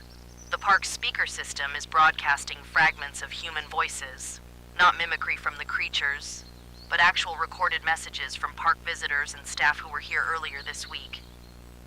It's like their final moments got captured in the electronic systems, and now they're playing back on loop. A little girl asking for her mommy, a security guard calling for backup, Dr. Kane giving orders to Morrison about acceptable casualty parameters. That's when I realized corporate planned this. They wanted both creatures to emerge. They wanted this battle. Dr. Kane's voice comes through clearest on the corrupted speakers, and I can hear him talking to someone, probably board members, about unprecedented bioweapon interaction data and field testing under optimal combat conditions. They're not trying to stop this. They're studying it. The physical destruction is beyond anything I could have imagined.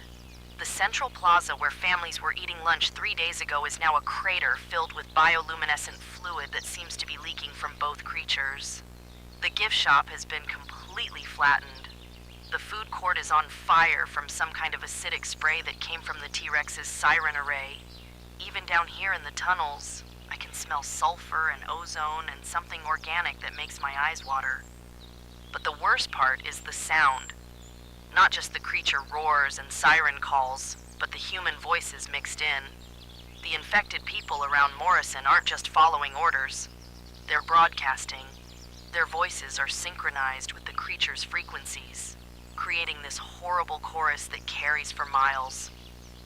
I can hear fragments of conversations, childhood songs, marriage vows, last words, all twisted into this acoustic weapon that's probably driving anyone within earshot completely insane. I've been monitoring emergency frequencies, and the response from outside agencies has been minimal.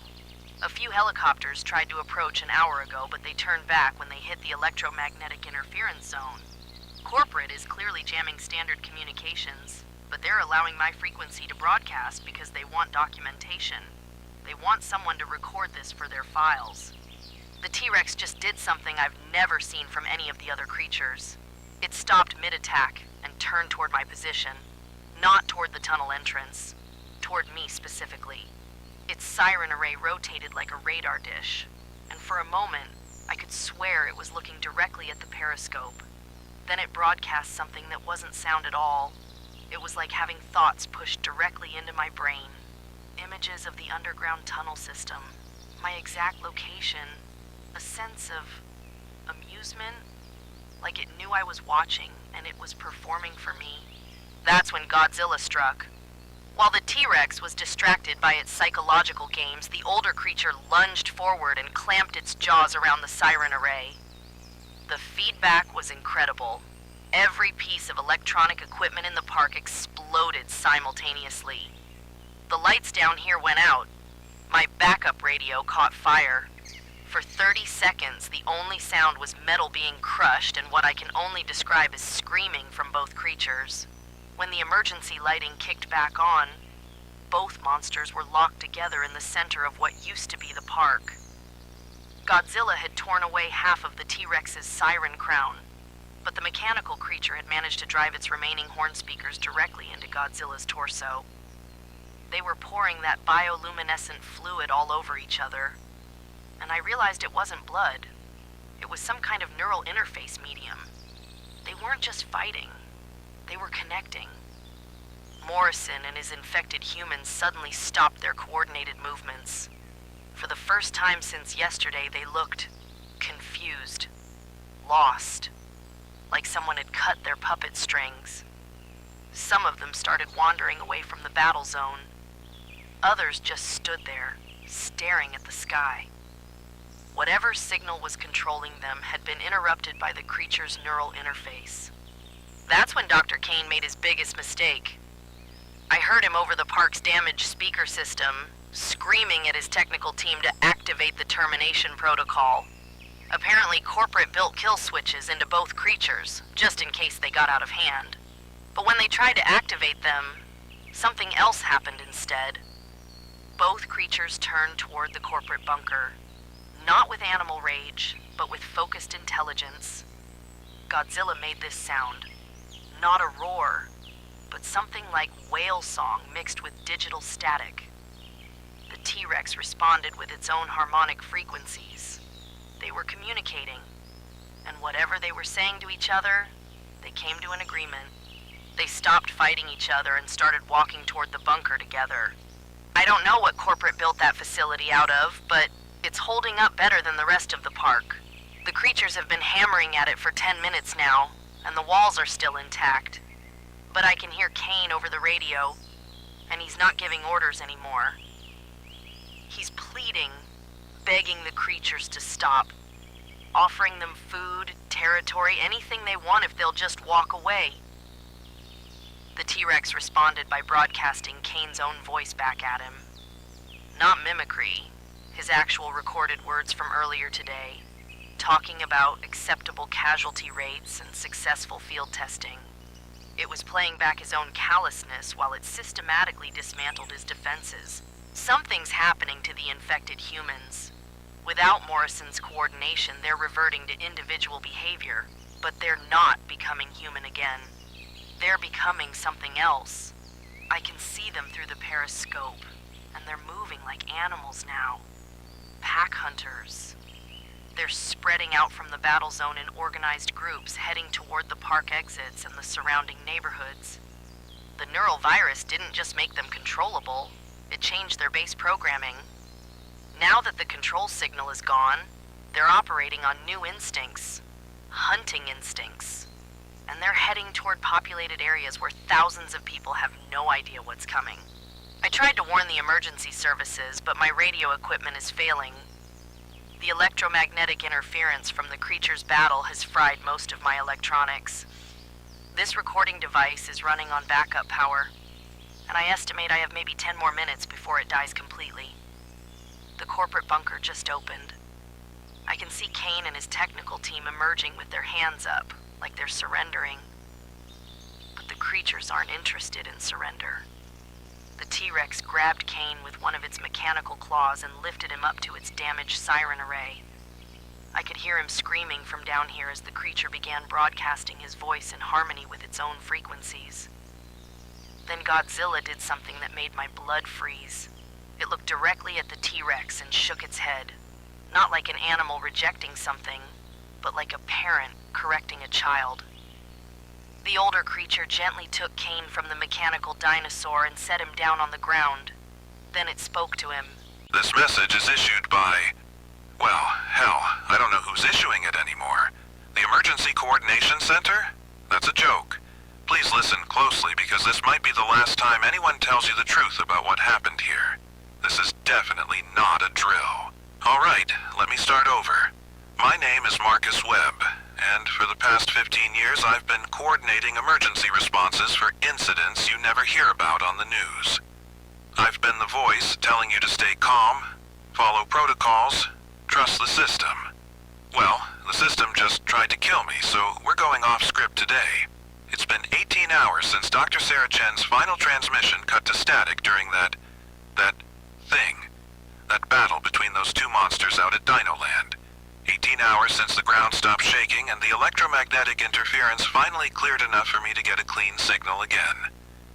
18 hours since I started putting together just how badly we've all been played. I want to tell you about this morning, about what happened when the containment team showed up here at my coordination office. See, that's the funny thing about working emergency services for a decade and a half. You get to know the other agencies pretty well. Fire, police, federal response teams, military contractors. You learn to recognize the equipment, the vehicles, the protocols. What I don't recognize is a fully equipped hazmat operation rolling up to a supposedly secret location 40 minutes after I filed my incident report. 40 minutes. For a team that included custom-built electromagnetic shielding vehicles, industrial-grade air filtration units, and enough personnel to sterilize a small city. Nobody moves that fast unless they were already positioned nearby. Nobody comes that prepared unless they already knew exactly what they were dealing with. The team leader introduced himself as Director Kane. Not Agent Kane, not Coordinator Kane, Director Kane. Corporate title, not government. Mid-50s, expensive suit under the hazmat gear, and the kind of calm confidence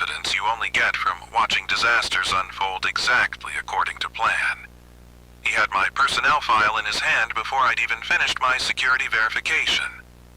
My real personnel file, with details about incidents I'd worked that were supposedly classified above my clearance level. "Mr. Webb," he said, "we appreciate your service during this crisis, but we'll be taking operational control from here." Real polite about it. Professional.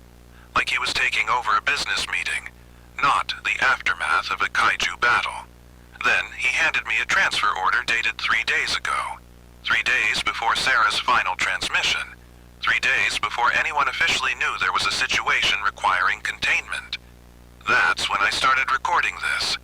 See, they installed this little digital recorder in my workstation about 6 months ago. Quality assurance, they said. Random sampling for protocol compliance. I've been assuming corporate was listening to my broadcasts, sure, but I figured it was the usual bureaucratic oversight. Turns out they've been recording everything. Every conversation with Sarah, every decision to go off protocol, every moment I started questioning why my backup never arrived. Director Kane was very interested in my communications with Dr. Chen. Asked me to replay her final transmission, the one where she's describing that battle between the corporate T-Rex and whatever that ancient thing was that came up from underground. He stood there listening to Sarah's voice getting more panicked, more desperate, describing creatures fighting like something out of a primordial nightmare. And he's taking notes. Taking notes like he's reviewing a project presentation. "Excellent audio quality," he said when it finished. "The electromagnetic interference patterns are particularly valuable. We'll need copies of all your recordings with Dr. Chen, of course." That's when I realized they weren't here to investigate what went wrong. They were here to collect the data from what went right. I asked Kane what happened to Sarah, where they found her after the battle. He checked his tablet and told me doctor. Chen had been successfully relocated along with other project personnel. Not rescued. Relocated. Like she was a company asset being transferred to a different facility. "What about the survivors from the park?" I asked. "The families, the staff members, the visitors who made it out?" Kane smiled. Actually smiled. "All project participants have been relocated to appropriate facilities for post-incident evaluation and care." Project participants. That's what he called them. Not victims, not survivors. Participants.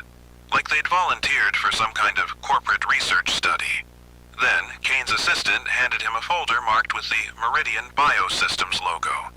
Same logo I'd been seeing on equipment manifests for months, thinking it was just another government contractor.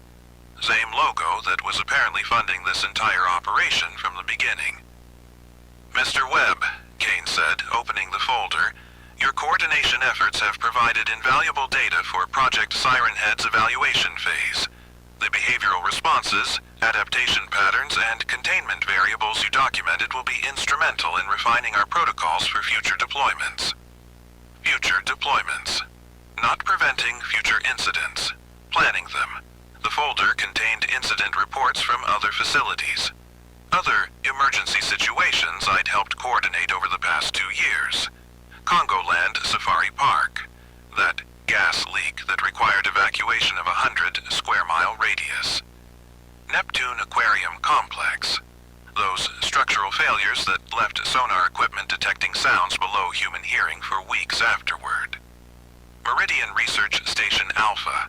The wildlife management issue that had me coordinating supply drops to a facility that officially didn't exist. Every single incident I'd worked involving enhanced creatures, viral outbreaks, or unprecedented animal behavior had been Meridian operations. Every time I'd wondered why corporate protocols seemed incomplete, why backup was delayed, why my clearance wasn't sufficient for full situation reports, it was because I wasn't coordinating emergency response. I was helping them collect field data. Kane explained it like he was proud of the efficiency. Multiple sites, controlled variables, isolated test environments. Dinoland represented our most ambitious proof of concept trial, he said, combining enhanced creature deployment with viral-assisted human integration in a contained civilian population. Viral-assisted human integration. That's corporate speak for turning families into zombie slaves for genetically modified dinosaurs.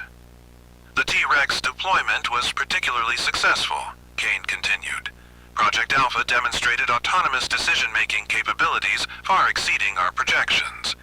Even after communication disruption, it continued to fulfill its primary directive of threat elimination.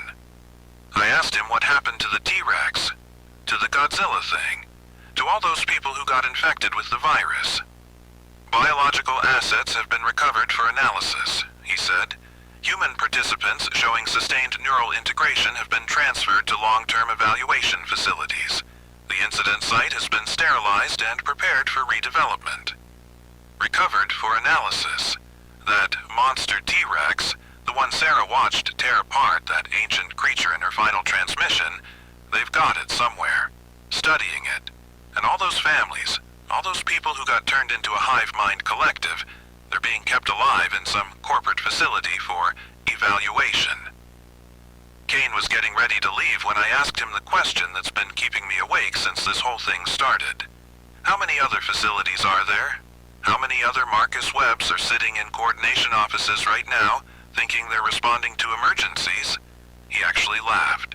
Mr. Webb, Meridian operates research installations across 4 continents. Your coordination center is one of 37 currently active emergency response interfaces. Each one provides valuable real-time data during field operations. 37. There are 36 other people like me, right now, coordinating emergency responses to corporate monster experiments. 36 other Dr. Sarah Chens walking into situations they think are scientific consultations. Hundreds, maybe thousands of families visiting theme parks and research facilities that are actually testing grounds for biological weapons. That's when Kane made his mistake. He assumed I was going to cooperate with the transfer, hand over my equipment, and disappear into whatever relocation facility they had planned for me. Standard corporate efficiency. Clean up the loose ends, file the reports, move on to the next project. But 15 years of emergency coordination teaches you a few things about backup systems, about redundant communications, about making sure the message gets through even when the primary channels fail. See, this little recorder they installed for quality assurance. It's been transmitting everything to their servers in real time. Every conversation with Sarah, every moment I went off protocol, every second of this conversation with Kane. But what they didn't count on was me figuring out the transmission frequency. And what they really didn't count on was me having access to the emergency alert system. That's right. While Kane was explaining how efficiently they've been using me, I was uploading everything to the EAS broadcast network. Every recording, every incident report, every piece of evidence about Meridian's operations. Broadcasting on every emergency frequency from here to the Atlantic coast. Kane realized what I was doing when the alarm started going off in his communication van. By then, it was too late. The files were already propagating through the system, spreading faster than they could contain them. Mr. Webb, he said, and for the first time he didn't sound calm and professional. You're interfering with a classified national security operation. No, I told him. I'm doing my job. For the first time in 2 years, I'm actually doing my job. Warning people about real emergencies. They tried to cut the transmission, but I'd routed it through backup systems across 3 states. They tried to jam the frequencies, but emergency broadcasts have priority protocols that override interference. They tried to physically stop me, but 15 years of emergency coordination includes some basic security training. I'm broadcasting this from a mobile unit now. Kane and his team are probably tracking my signal, but the damage is done. Every emergency coordinator, every first responder, every news station monitoring emergency frequencies now has the files. The truth about Dinoland, about Congoland, about Neptune Complex, about all of it. But here's what's really going to keep you awake at night. In Kane's folder, there was a map showing current Meridian facility locations, and not just research installations, deployment sites, active operations that are ongoing right now. If you live within 100 miles of Lake Champlain, they've got something they call Project Serpent running aquatic trials. If you're in the Pacific Northwest, Project Titan is testing enhanced growth protocols in the old growth forests. If you're anywhere near the Gulf Coast, Project Swarm is field testing coordinated small unit deployment tactics. They're not building these things to contain them. They're building them to use them. Kane's last message to me before I went mobile was that Meridian has contingency protocols for information leaks. Mr. Webb, he said, you've just ensured that Project Disclosure will be activated ahead of schedule. Project Disclosure. Whatever that means, it's apparently worse than keeping the experiment secret. I want you to listen carefully to what I'm about to tell you, because this might be the last official warning you get before everything changes. Those safety instructions I've been giving you for months about avoiding creature contact, about not listening to mimicked voices, about staying away from electromagnetic interference, those aren't theoretical anymore. If you hear something calling to you with a familiar voice, don't answer. If you see emergency broadcasts that don't sound right, that tell you to gather in specific locations or follow specific routes, don't trust them. If officials show up with Meridian equipment, with transfer orders, with promises of safety in evaluation facilities, run. They've been testing these things in controlled environments, but according to Kane's timeline, they're moving to open deployment, which means every family camping trip, every nature hike, every visit to any facility that might be built over fossil deposits is potentially a field test. The park is officially closed due to structural issues. The missing persons are officially relocated to appropriate care facilities. The incident is officially contained with minimal environmental impact. Officially, nothing happened at Dinoland except some mechanical failures and a minor chemical spill that required temporary evacuation. But I've got the real footage.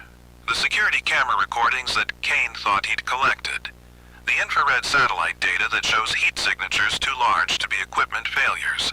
The seismic readings that indicate something massive is still moving underground near the old park site. That Godzilla thing? That ancient consciousness Sarah described in her final transmission? Kane's team reported it as neutralized, but the seismic data suggests otherwise. Something that size doesn't just disappear. And if you look at the electromagnetic readings from the area, there's still interference patterns that match what we detected during the creature integration phases. I'm uploading the final data package now. GPS coordinates, frequency signatures, behavioral patterns, everything you need to recognize if these things show up in your area. Everything you need to survive if Meridian decides your community would make a good test site. Kane was right about one thing. They are incredibly efficient at covering their tracks. Within hours, the Dinoland site will be completely sanitized. New construction permits are already filed for Geological Research Facility expansion. The families who survived will be relocated to places where their testimony can be discredited. The staff members who knew too much will be transferred to projects where their knowledge is an asset rather than a liability. And somewhere in a Meridian facility, they've got samples of that virus that turns people into cooperative hive minds. Samples of genetic material from creatures that adapt faster than evolution should allow. Samples of neural interface technology that lets corporate directors control biological weapons with electromagnetic signals. They're not stopping. They're scaling up. This is Marcus Webb, Emergency Coordination Center, signing off from, well, I guess I don't work for them anymore. If you don't hear from me again, assume Kane's containment protocols are more thorough than his research oversight. But if weird things start happening in your area, if you hear about animal attacks that don't make sense, if emergency broadcasts tell you to do things that feel wrong, if officials show up with equipment that doesn't match their agency identifications, remember what I've told you. The monsters are real. The corporate sponsors are worse. And the emergency response system you trust to protect you might be the same system that's testing them. Stay safe out there. Question everything. And if you ever see footage of an empty Dinoland at night, look carefully at the shadows near the old fossil trail entrance. Sometimes, if the lighting's just right, you can still see something moving. This is Marcus Webb, going dark.